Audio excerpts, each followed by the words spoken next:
ಒಮ್ಮೆ ನಮ್ಮೂರಿಗೆ ಬಂದ್ರೆ ಉಂಟಲ್ಲ,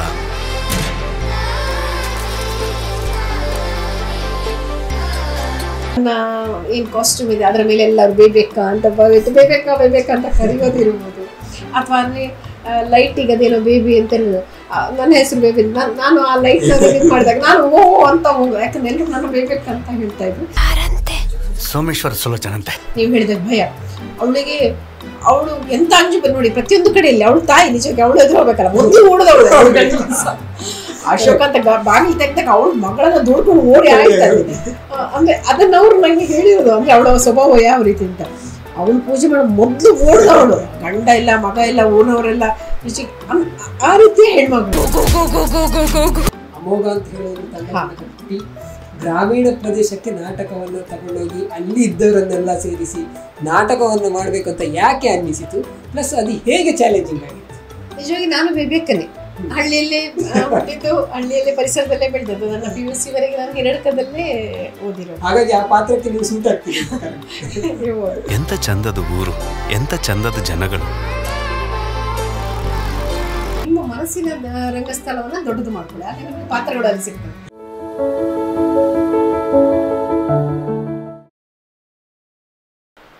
ಓಜಸ್ ಕನ್ನಡ ಪಾಡ್ಕಾಸ್ಟ್ಗೆ ಎಲ್ರಿಗೂ ನಮಸ್ಕಾರ.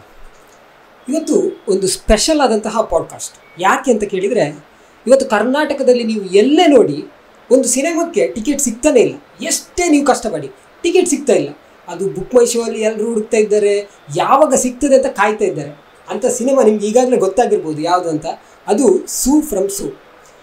ಈ ಸೂ ಫ್ರಮ್ ಸೋದಲ್ಲಿ ಹೀರೋವಿನ ತಾಯಿಯ ಪಾತ್ರವನ್ನು ಮಾಡಿದಂತಹ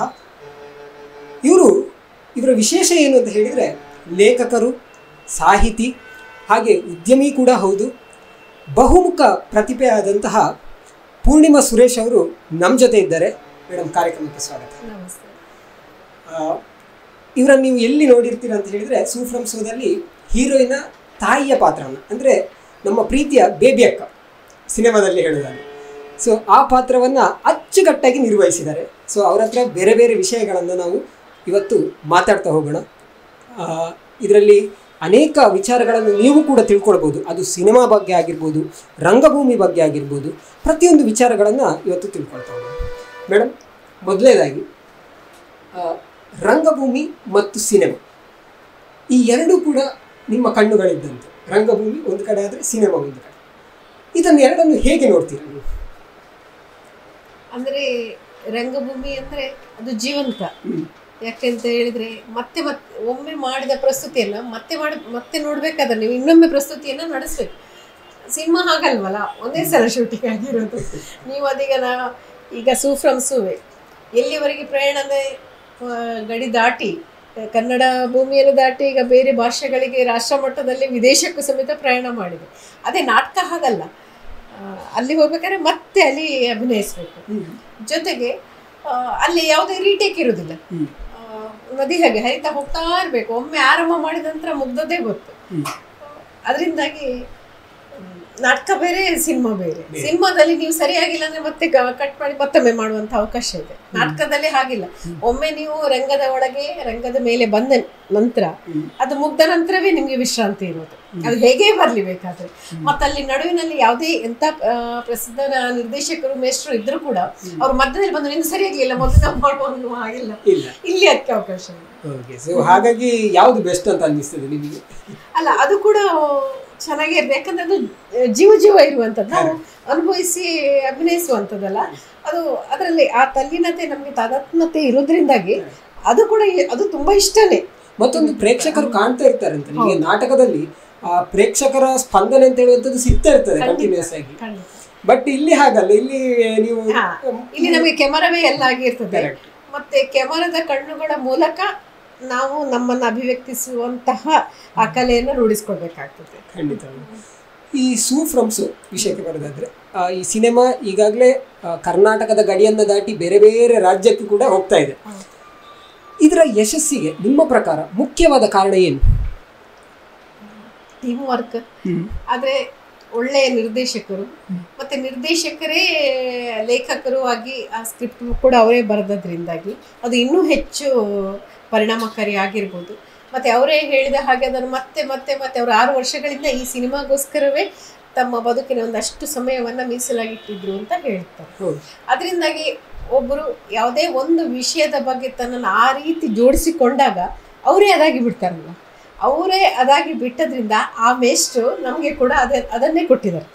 ಅದರಿಂದಾಗಿ ನಮಗೆ ಈಗ ನಾವು ಚೆನ್ನಾಗಿ ಮಾಡಿದ್ರು ಕೂಡ ಯಾವುದೇ ಅದು ಮೇಷ್ಟ್ರಿಂದ ತಗೊಂಡಂತಹ ಬಳುವಳಿ ಅಂತ ನಾನು ತಿಳ್ಕೊಳ್ತೇನೆ. ಮೊದಲನೇದಾಗಿ ನಿರ್ದೇಶಕರಿಗೆ ಈ ಆಯ್ಕೆ ಪ್ರಕ್ರಿಯೆ ಹೇಗಾಯ್ತು ಅಂತ, ಅಂದರೆ ನೀವು ಹೇಗೆ ಆಯ್ಕೆಗೊಂಡ್ರಿ? ಆ್ಯಕ್ಚುಲಿ ಉಳಿದವರ ಆಯ್ಕೆ ನನಗೆ ಅಷ್ಟು ಗೊತ್ತಿಲ್ಲ. ನಾನು ಕೊನೆ ಕ್ಷಣದಲ್ಲಿ ಆಯ್ಕೆಯಾದವಳು ಅಚಾನಕ್ಕಾಗಿ. ನನಗೆ ಅಲ್ಲಿರುವಂತಹ ತೊಡಗಿಸಿಕೊಂಡಂಥ ಒಬ್ಬರು ನನ್ನ ಅಭಿನಯವನ್ನು ನೋಡಿದ್ರು. ಮೊದಲು ನಾನು ಮಾಡಿದಂಥ ಬೇರೆ ಒಂದು ಸೀರಿಯಲ್ ಎಪಿಸೋಡನ್ನು ನೋಡಿದ್ರಂತೆ. ಹಾಗೆ ಈ ಪಾತ್ರಕ್ಕೆ ತಕ್ಷಣ ಅವರಿಗೆ ಒಬ್ಬರು ಕಲಾವಿದೆ ಬೇಕಿತ್ತು.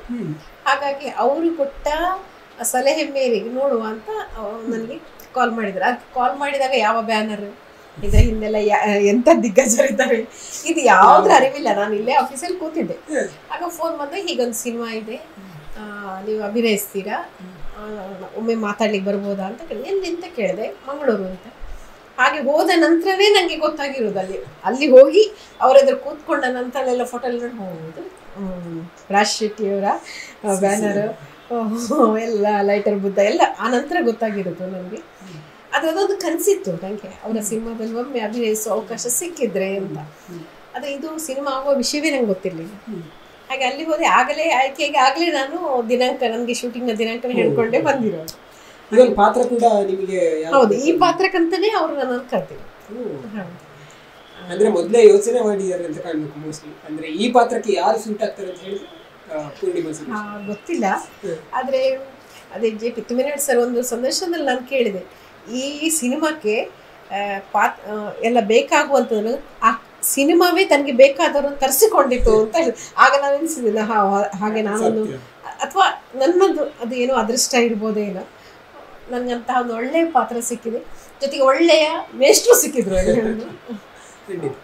ಈ ಸಿನಿಮಾದಲ್ಲಿ ನಿಮ್ಮ ಪ್ರಕಾರ ಮಹಿಳೆಯ ಪಾತ್ರಗಳು, ಸ್ತ್ರೀ ಪಾತ್ರಗಳು ಮುಖ್ಯವಾಗಿ, ಅದು ತಾಯಿ ಆಗಿರ್ಬೋದು ಅಥವಾ ಬೇರೆ ಬೇರೆ ಸ್ತ್ರೀ ಪಾತ್ರಗಳು ಬರ್ತದೆ, ಇದು ಎಷ್ಟು ಪ್ರಾಮುಖ್ಯ ಅಂತ ಅನ್ನಿಸ್ತದೆ ಈ ಕಥೆಯಲ್ಲಿ? ನಾನು ಇಲ್ಲಿ ಆ ರೀತಿಯಲ್ಲಿ ಆಲೋಚನೆ ಮಾಡ್ತಾ ಇಲ್ಲ. ಆದರೆ ಹಾಗೆ ನೀವು ಆಲೋಚನೆ ಮಾಡಿದ್ರು, ಒಂದು ಕತೆಗೆ ಸ್ತ್ರೀ ಪಾತ್ರ ಇಷ್ಟು ಪ್ರಾಮುಖ್ಯತೆ ಅಂತ ಆಲೋಚನೆ ಮಾಡಿಕೊಂಡೇ ಕತೆ ಕಟ್ಟುವುದಕ್ಕೂ ಸಹಜವಾಗಿ ಒಂದು ಬದುಕನ್ನು ಕಟ್ಟುವುದಕ್ಕೂ ವ್ಯತ್ಯಾಸ ಇದೆಯಲ್ಲ.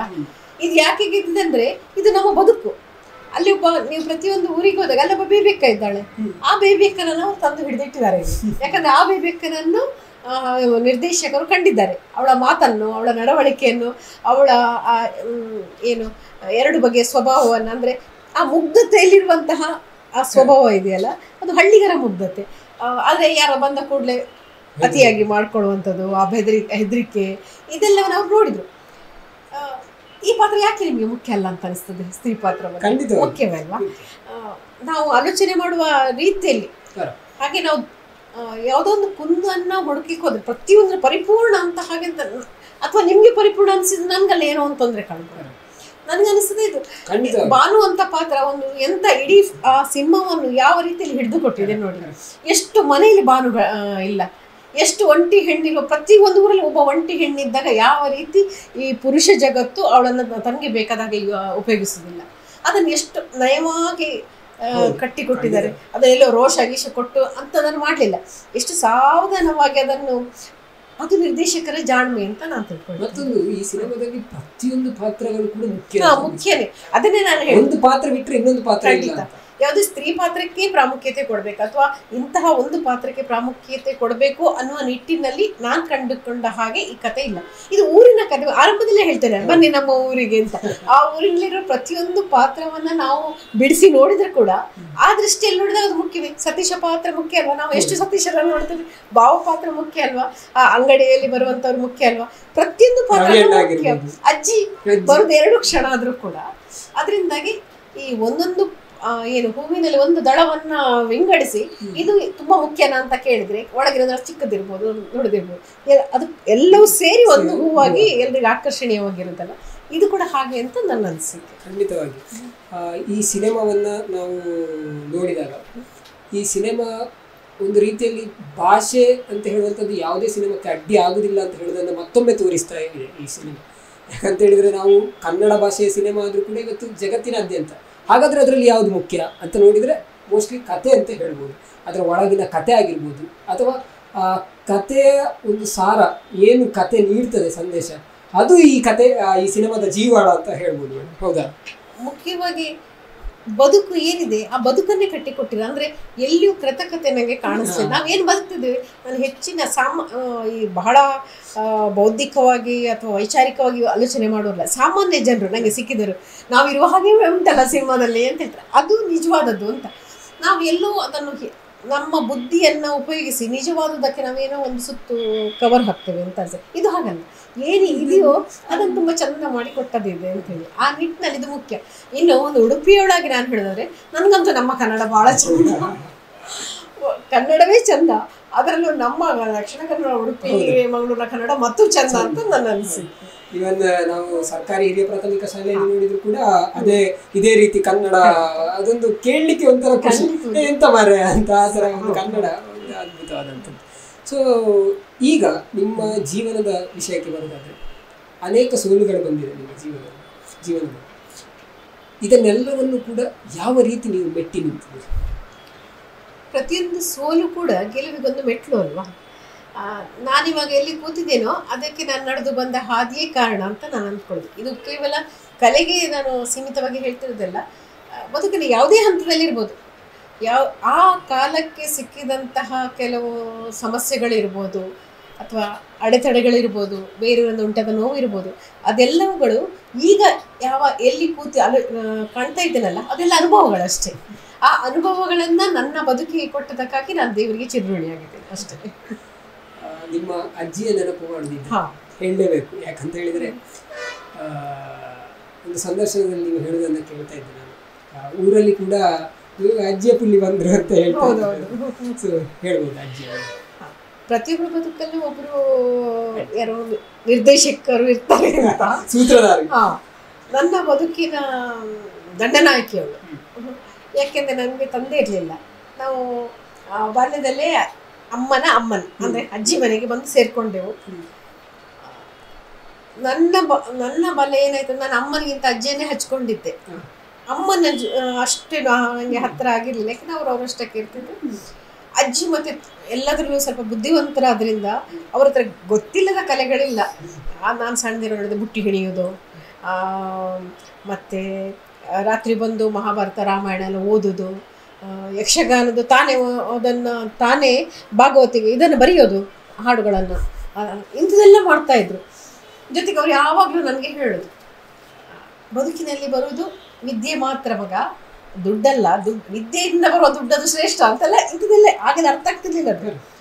ಮತ್ತು ಯಕ್ಷಗಾನ ಇರ್ಬೋದು, ಅವರಿಗೆ ವಿಪರೀತ ಯಕ್ಷಗಾನದ ಮೋಹ. ಎಷ್ಟು ದೂರ ಹಗಲಲ್ಲೆಲ್ಲ ಪಾಪ ಕೆಲಸಕ್ಕೆ ಹೋಗಿ ಬರ್ತಿದ್ರು, ಕೂಲಿ ಕೆಲಸಕ್ಕೆ ಹೋಗ್ತಾಯಿದ್ರು. ಅವರು ಯಾವುದೋ ಒಂದು ಅಕ್ಕಿ ಮಿಲ್ಲಲ್ಲಿ ಕೆಲಸಕ್ಕೆ ಹೋಗ್ತಾಯಿದ್ರು, ಮನೆಯಲ್ಲಿ ದನಗಳನ್ನು ಸಾಕ್ತಾಯಿದ್ರು. ಆ ದನಗಳನ್ನು ಸಾಕಿ ಅದರ ಹಾಲಿಂದ ಬಂದ ಹಣದಿಂದಲೇ ನಮ್ಮ ವಿದ್ಯಾಭ್ಯಾಸ ನಡೆದದ್ದು. ನನಗೆ ಶಾಲೆಯಿಂದ ಬಂದು ನನಗಿರುವ ಕೆಲಸ ಏನಂದರೆ, ಅಜ್ಜಿ ತುಂಬಿಸಿಕೊಟ್ಟ ಹಾಲನ್ನು ನಮ್ಮ ಮನೆ ಎದುರಲ್ಲಿ ಕ್ವಾರ್ಟರ್ಸ್ಗಳಿರ್ತಿತ್ತು, ಆ ಎಲ್ಲ ಮನೆ ತಗೊಂಡು ಒಮ್ಮೆ 2 ಕೈಯಲ್ಲಿ ಹಿಡ್ಕೊಂಡು ಹೋಗೋದು, 1-2 ಮನೆ ಕೊಡೋದು, ಓಡಿ ಬರೋದು, ಇನ್ನೊಂದೆರಡು ಇದೆ. ಅಲ್ಲೆಲ್ಲರೂ ಕೂಡ ಹಾಲು ಹುಡುಗಿ ಬದಲು ಹಾಡು ಹುಡುಗಿ ಅಂತೆಲ್ಲ ತಮಾಷೆ ಮಾಡಿ ಹಾಡು ಈಗೆಲ್ಲ ತಮಾಷೆ ಮಾಡ್ತಿದ್ದೆ. ಇದು ಆ ಅಜ್ಜಿ, ಆ ದನಗಳು, ಆ ನನ್ನ ಹಿರಿಯಡ್ಕದಲ್ಲಿರುವ ವೀರಭದ್ರ ಸ್ವಾಮಿ, ಅಲ್ಲಿರುವ ಸಿರಿಜಾತೆ ಸುಪ್ರಸಿದ್ಧ, ಎಲ್ಲವೂ ಕೂಡ ಒಂದು ನನ್ನ ಬದುಕಿಗೆ ಅಥವಾ ನನ್ನ ಬದುಕಿನ ಶ್ರೀಮಂತತನ ಸಿರಿತನಕ್ಕೆ ಅವೆಲ್ಲವೂ ಕಾರಣ ಅಂತ. ಅದನ್ನು ಒದಗಿಸಿಕೊಟ್ಟಳು ನನಗೆ ಕಾಣೋದು ನನ್ನ ಅಜ್ಜಿ. ಹಾಗಾಗಿ ಅಜ್ಜಿ ತುಂಬ ಇಷ್ಟ. ಆದರೆ ಅಜ್ಜನ ಬಗ್ಗೆ ಹೇಳೋದಿಲ್ಲ. ಆದರೆ ಅಜ್ಜ ಇನ್ನೊಂದು ಇದಿಲ್ಲ, ಅವ್ರಿಗೆ ಇದೆಲ್ಲ ಪಾಪ ಗೊತ್ತಿಲ್ಲ, ಮುಗ್ಧರವರು. ಆದರೆ ಈ ಅಜ್ಜಿಗೆ ಪ್ರೀತಿ ಮಾಡಲಿಕ್ಕೂ ಗೊತ್ತಿತ್ತು, ದಂಡಿಸ್ಲಿಕ್ಕೂ ಗೊತ್ತಿತ್ತು. ಆದರೆ ಅಜ್ಜನ ಹತ್ರ ನಾವು ಪಡ್ಕೊಳ್ಳೋದೇನಂದ್ರೆ ಬರೀ ಪ್ರೀತಿ ಮಾತ್ರ. ಒಂದು ಸಲ ನಾನು ಚಿಕ್ಕದು 4ನೇ ಕ್ಲಾಸಲ್ಲಿ ಏನದು ಓದಬೇಕು, ನನ್ನ ಅಜ್ಜಿಗೆ ಶಿಸ್ತಲ್ಲಿರಬೇಕು, ಪಾಠ ಓದಬೇಕು. ನಾನು ಸ್ವಲ್ಪ ಓದೋದ್ರಲ್ಲಿ ಅಂದರೆ ಪುಸ್ತಕ ಹಿಡ್ಕೊಂಡು ಕೂತ್ಕೊಳ್ಳೋದ್ರಲ್ಲಿ, ಕತೆ ಪುಸ್ತಕ ತುಂಬ ಇಷ್ಟ, ಪಾಠ ಪುಸ್ತಕದಿಂದ. ಅದಕ್ಕೆ ಒಂದು ದಿನ ಏನೋ ನನಗೆ ಬಿಸಿ ಇದರಲ್ಲಿ ಕೋಲಲ್ಲಿ ಬರೆ ಇಟ್ಟಿದ್ರು ನನ್ನ ಅಜ್ಜಿ. ನನ್ನ ಅಜ್ಜ ಆನಂತರ ಒಂದು 2 ತಿಂಗಳವರೆಗೆ ಅಜ್ಜಿ ಹತ್ರ ಮಾತಾಡಲಿಲ್ಲ. ಆ ಮಗುವಿಗೆ ಹಾಗೆ ಮಾಡಿದ್ಯಲ್ಲ ಅವಳು. ಅಜ್ಜಿನ ಇಂತಹ ಸಂದರ್ಭಗಳಲ್ಲಿ ಪೆಟ್ಟು ತಿನ್ನೋ ಸಂದರ್ಭ ನಮಗೆ ತಪ್ಪಿಸ್ಕೊಳ್ಲಿಕ್ಕೆ ಇರುವಂತ ಒಂದೇ ಕಾರಣದ ಅಜ್ಜ. ಅಜ್ಜಿ ಹೇಳ್ತಿದ್ರು, ನನಗೆ ಜೀವಮಾನದಲ್ಲಿ ನಿನ್ನ ಅಜ್ಜ ಒಂದು ಸಲ ಹೊಡೆದದ್ದಿಲ್ಲ. ಅಂದ್ರೆ ನನಗೆ ಅವ್ರು ಬರೆ ಕೊಟ್ಟಿದ್ದ ಹೆಂಡತಿಗೆ ಹೋಗಿ ಒಂದು ಪೆಟ್ಟು ಕೊಟ್ಟಿದ್ರು ಅವರು ಅಜ್ಜ. ಇಷ್ಟು ವಯಸ್ಸಾದ್ಮೇಲೆ ನಾನು ನನ್ನ ಗಂಡ ಅಂತ ಪೆಟ್ಟು ತಿನ್ಬೇಕಾಯ್ತು ನಿನ್ನಿಂದ ಅಂತ. ಅಂತಹ ಮುಗ್ಧ ಅಜ್ಜ ಸಿಕ್ಕಿದ್ರು ನನಗೆ. ಅದರಿಂದ ನಾನೇನು ಅಪ್ಪಮ್ಮನಿಗಿಂತಲೂ ಸಹ ಈ ಅಜ್ಜಿಯರ ಪ್ರೀತಿ ತುಂಬಾ ಚಂದ ಅಂತ ಅನಿಸುತ್ತೆ. ಬಹುಶಃ ಬೆಳವಣಿಗೆ ಆ ಒಂದು ಬಾಲ್ಯದಿಂದಲೇ ನಿಮಗೆ ನಾಟಕ ಅಂತ ಹೇಳುವಂಥದ್ದು ಯಕ್ಷಗಾನ. ಈಗಲೂ ಒಂದು ನಾಟಕ ಮತ್ತು ಯಕ್ಷಗಾನ ಒಂದೇ ಕಡೆಯಲ್ಲಿ ನಡೀತದೆ ಅಂತ ಹೇಳಿದ್ರೆ ನನ್ನ ಆಯ್ಕೆ ಯಕ್ಷಗಾನ. ಯಕ್ಷಗಾನ ಕಲ್ತಿದ್ದೀರಿ ನೀವು? ಇಲ್ಲ, ಆಗ ನಮ್ದು ಸರ್ಕಾರಿ ಶಾಲೆ. ನೀವು ಮದ್ದಳೆ ಗೋಪಾಲರವರ ಹೆಸರನ್ನ ಕೇಳಿರ್ಬೋದು. ಅವರು ಅಲ್ಲೇ ನಮ್ಮವ್ರನ್ನ. ಅವರಾಗ ನಮ್ಮ ಮಕ್ಕಳಿಗೆ ಸ್ವಲ್ಪ ಹೇಳಿಕೊಡ್ತೀನಿ ಅಂತ ಬಂದರು. ಹಾಗೆ ಇಷ್ಟೇ ಕೈಯ ಚಲನೇಷ್ಟರ ಬಗ್ಗೆ ಹೇಳಿಕೊಟ್ರು. ಆಮೇಲೆ ಅದು ಕ್ಲಾಸ್ ನಿಂತೋಯ್ತು. ಆಮೇಲೆ ಆ ರೀತಿ ಶಿಕ್ಷಣ ನಮ್ಮ ಆ ಸಮಯದಲ್ಲಿ ಇರಲಿಲ್ಲ. ಅದರಿಂದಾಗಿ ಕಲೀಲಿಕ್ಕಿಲ್ಲ. ಆದರೆ ನಾಟಕದ ಆಸಕ್ತಿ, ನಾಟಕ, ನನ್ನ ಬರಹ ಎಲ್ಲದಕ್ಕೂ ಯಕ್ಷಗಾನ ಪ್ರೇರಣೆ. ಮುಖ್ಯವಾಗಿ ಯಾವುದೇ ಕಲೆ ಹುಟ್ಟಬೇಕಾದ ನನ್ನ ಅನಿಸಿಕೆ ಒಂದು ನಿಮ್ಮ ಒಳ ಜಗತ್ತಲ್ಲಿ ಒಂದು ಕಲ್ಪನೆ ಹುಟ್ಕೊಳ್ಬೇಕು. ಈಗ ತುಮಿನಾಡವ್ರು ಇದು ಮಾಡ್ಬೇಕು, ಈ ಸಿನಿಮಾವನ್ನು ಕಟ್ಟಬೇಕಾದ್ರೆ ಅವರೊಳಗೊಂದು ಚಿತ್ರ ಮೂಡಬೇಕಲ್ಲ ಒಳಗಿನಿಂದ. ಆ ಚಿತ್ರವನ್ನ ನನ್ನ ಎದುರಿಗೆ ತಂದಿಟ್ಟದ್ದು ಯಕ್ಷಗಾನ. ಎಷ್ಟು ಸಣ್ಣ ಸ್ಟೇಜಲ್ಲಿ ಎಲ್ಲವೂ ಬರ್ತದೆ ನೋಡಿ. ನಾನು 4ನೇ ಕ್ಲಾಸಲ್ಲಿ ಇದ್ದಂಗೆ ಈಗಲೂ ನೆನಪಿದೆ. ನಾನು ಯಕ್ಷಗಾನ ನೋಡೋದು, ಮನೆಗೆ ಒಂದು ಕತೆ ಬರೆಯೋದು. ಅಲ್ಲಿ ಬರುವಂಥ ಹೆಸರುಗಳೇ ಸೌದಾಮಿನಿ ಅಂತ ಚಿತ್ರಾಂಗದ ಯಾವ ಸಿಗ್ತದೋ ಅದನ್ನು ನಮ್ಮ ಕ್ಲಾಸ್ನ ಮಕ್ಕಳಿಗೆ ಅಂದರೆ ಹುಡುಗಿಯರಿಗೆಲ್ಲ ನಾನೊಂದು ಕತೆ ಹೇಳ್ತೇನೆ ಅಂತ ಹೇಳಿ ಅವ್ರಿಗೆ ಆಸೆ ತೋರಿಸಿ ಅವರದ್ದೆಲ್ಲ ಹೋಮ್ವರ್ಕ್ ಅಂತ ಮಾಡಿಬಿಟ್ಟು ನಮ್ಮ ಶಾಲೆ ಹಿಂದೆ ಒಂದು ಅಶ್ವತ್ಥ ಕಟ್ಟೆ ಇತ್ತು. ಅಶ್ವತ್ಥ ಕಟ್ಟೆ ನಾನು ಟೀಚರ್ ಥರ ಕೂತ್ಕೊಂಡು ಅವ್ರನ್ನೆಲ್ಲ ಕೂತ್ಕೊಳಿಸಿ ನಾನೇ ಸೃಷ್ಟಿ ಮಾಡಿದ ಕಥೆಯನ್ನು ನಾನೇ ಅವರಿಗೆ ಹೇಳಿ, ಇದು ನಾನು ಕತೆ ಓದಿರೋದು ಹಾಗೆ ಏನೋ ಸುಳ್ಳು ಬೀಳೆಲ್ಲ ಸೇರಿಸಿ ಹೇಳ್ತೇನೆ. ಅದು ನನ್ನ ಮೊದಲಿನ ಅಂದರೆ ನನ್ನ ಈ ಅಕ್ಷರಗಳ ಓಂಕಾರ ಸ್ವರಗಳು ಅಂದರೆ ಅಲ್ಲಿಂದ ಅಂತ ಅಂದ್ಕೊಳ್ತೇನೆ. ಬಾಲ್ಯದಲ್ಲಿ ನೀವು ನಿರ್ದೇಶನ ಕೂಡ ಮಾಡಿದ್ದೀರಿ ಅಂತ ಕೇಳಲ್ಪಟ್ಟಿದೆ. ನಿರ್ದೇಶನ ನಮಗೆ ಡಿಬೇಟ್ ಇರ್ತಿತ್ತು. ಆಗ 7ನೇ ಕ್ಲಾಸಲ್ಲಿ ನಾವೊಂದು ನಾಟಕ ಮಾಡಿದ್ದು ವಾಲಿಯೋದೆ ಅಂತ. ಅದರಲ್ಲಿ ವಾಲಿ ಪಾತ್ರ ನಾನೇ ಮಾಡಿದ್ದು. ಅಂದರೆ ನನಗೆ ಟೀಚರ್, ನಮ್ಮ ಕ್ಲಾಸ್ ಟೀಚರ್ ಹೇಳಿದ್ರು, ನೀನೇ ಇದನ್ನು ಮಾಡಿಸ್ಬೇಕು ಅಂತ ಹೇಳಿದ್ರು. ನಂತರ ನಾಟಕಗಳು ಅಂತ ರೆಡಿ ಇರಲಿಲ್ಲ. ಅಜ್ಜಿ ಹತ್ರನೇ ಬಂದು ಕೇಳಿದ್ರು, ಈಗ ನಾಟಕ ಉಂಟು, ಏನು ಮಾಡೋದೇನು? ಅದಕ್ಕೆಲ್ಲ ಏನು ಅಷ್ಟು ದೊಡ್ಡ ಯಾವುದೊಂದು ದೊಡ್ಡ ವಿಷಯನ ಅಲ್ಲಿ ಇಲ್ಲೋ ಪುಸ್ತಕ ಕಥೆಯನ್ನು ನಾಟಕ ಮಾಡು, ಅದೇನು ದೊಡ್ಡ ಕಷ್ಟ ಅಂತ. ನನ್ನ ಅಜ್ಜಿ ಆ ಸಮಯದಲ್ಲಿ 4ನೇ ಕ್ಲಾಸ್ ಕಲಿತಿದ್ದಂತೆ. ಏನು ಓದ್ತಾ ಇದ್ರು ಅಂತ ಹೇಳಿದರೆ ಈಗಲೂ ನಂಗೆ ಅಚ್ಚರಿತ್ತು. ಅದಕ್ಕೆ ನಾನು ಆ ವಾಲಿ ಕಥೆಯನ್ನು, ಅದು ಯಾವುದೋ ಹಳೆಯ ಪುಸ್ತಕ ಇತ್ತು, ವಾಲಿ ಕಥೆ, ವಾಲಿ ವಧೆ ಅಂತ ಇತ್ತು. ಅದರಲ್ಲಿದ್ದಂಥ ಕಥೆಗಳಿಗೆ ನಾನೇ ಸಂಭಾಷಣೆ ಎಲ್ಲ ರೆಡಿ ಮಾಡಿ ಅಂದರೆ ಅರ್ಧ ಗಂಟೆ ಇತ್ತು, ಅರ್ಧ 20 ನಿಮಿಷ ಅದನ್ನು ನಾವು ಅಲ್ಲಿ ಪ್ರಸ್ತುತ ಮಾಡಿದೆವು. ಅದೇ ಅಂಗದ ಪಾತ್ರವನ್ನು ನಾನೇ ಸೃಷ್ಟಿ ಮಾಡಿ, ಅವನು ತಂದೆಯನ್ನು ಹೋಗುವಾಗ ಯುದ್ಧಕ್ಕೆ ಹೋಗಬೇಡಪ್ಪ ಅಂತ ಹೇಳುವಂಥದ್ದು, ತಡೆಯುವಂಥದ್ದು, ತಾರ ನಾನೇ ನನ್ನ ಮನಸ್ಸಲ್ಲಿ ಯಾರು ಎದುರು ಬಂದ ಇವರು ಇದ್ರ ನಾಟಕದಲ್ಲಿ ಯಾವ ಪಾತ್ರಕ್ಕೆ ಸರಿಯಾಗ್ಬೋದು ಅನ್ನುವಂತಹ ಒಂದು ನಿರ್ದೇಶಕ ದೃಷ್ಟಿಯಿಂದ ನೋಡಿಕೊಂಡು ಅದು ಮಾಡಿದೆ. ಮತ್ತು ಬಹಳ ಮೆಚ್ಚುಗೆ ಗಳಿಸಿತ್ತು. ಅದು ಬಾಲ್ಯದಿಂದಲೇ ಈ ನಾಟಕ ನಿರ್ದೇಶನ ಆಗಿರ್ಬೋದು ಅಥವಾ ನಟನೆ ಆಗಿರ್ಬೋದು ಇದು ಅಂತ ಹೇಳಿದ್ರೆ ತುಂಬ ಆಸಕ್ತಿ. ಅದಾದ ನಂತರ ನೀವು ಯಾವಾಗ ಇದನ್ನ ಒಂದು ಇನ್ನೂ ಹೆಚ್ಚು ಮಾಡಬೇಕು ಅಂತ ಯಾಕೆ ಅನ್ನಿಸುತ್ತೆ ನೀವು ನಾಟಕ ಅಂತ ಹೇಳಿದ್ರೆ? ಅದು ಮಾಡಬೇಕು ಅಂತಲ್ಲ, ಅದು ಒಳಗಿಂದಲೇ ಇತ್ತು. ಅದಕ್ಕೆ ಅದೇನು ಆಹಾರ ಸಿಗದೆ ಚಡಪಡಿಸ್ತಿರ್ಬೇಕು. ಪದವಿ ತರಗತಿಯಲ್ಲಿ ಹೋಗುವಂಥ ಯಾವುದೇ ಅವಕಾಶ ಇತ್ತು, ನನಗೆ ಉಪಯೋಗಿಸ್ಕೊಳ್ಳುವಂಥ ಆಗುವಂಥದ್ದು ಇರಲಿಲ್ಲ. ಯಾಕಂದರೆ ನಮ್ಮ ಮನೆ ದೂರ, ಹಿರಡ್ಕದಿಂದ ಉಡುಪಿ ಬಂದು ನಾವು ಓದೋದು, ಕಾಲೇಜ್ ಮುಗಿದ ತಕ್ಷಣ ಮನೆಗೆ ಹೋಗಬೇಕಿತ್ತು.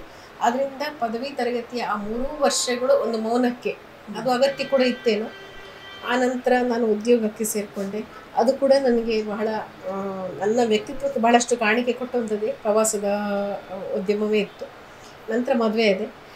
ನಾವಿಬ್ಬರು ಒಂದೇ ಊರಿನವರು, ಮತ್ತು ಬಾಲ್ಯದಿಂದಲೂ ನಾನು ನನ್ನ ಮನೆಯವ್ರಿಗೂ ಗುರುತಾ ಇರೋದ್ರಿಂದ, ನಾನು ಏನು ಅಂತ ಅವ್ರಿಗೆ ಗೊತ್ತಿರೋದ್ರಿಂದಾಗಿ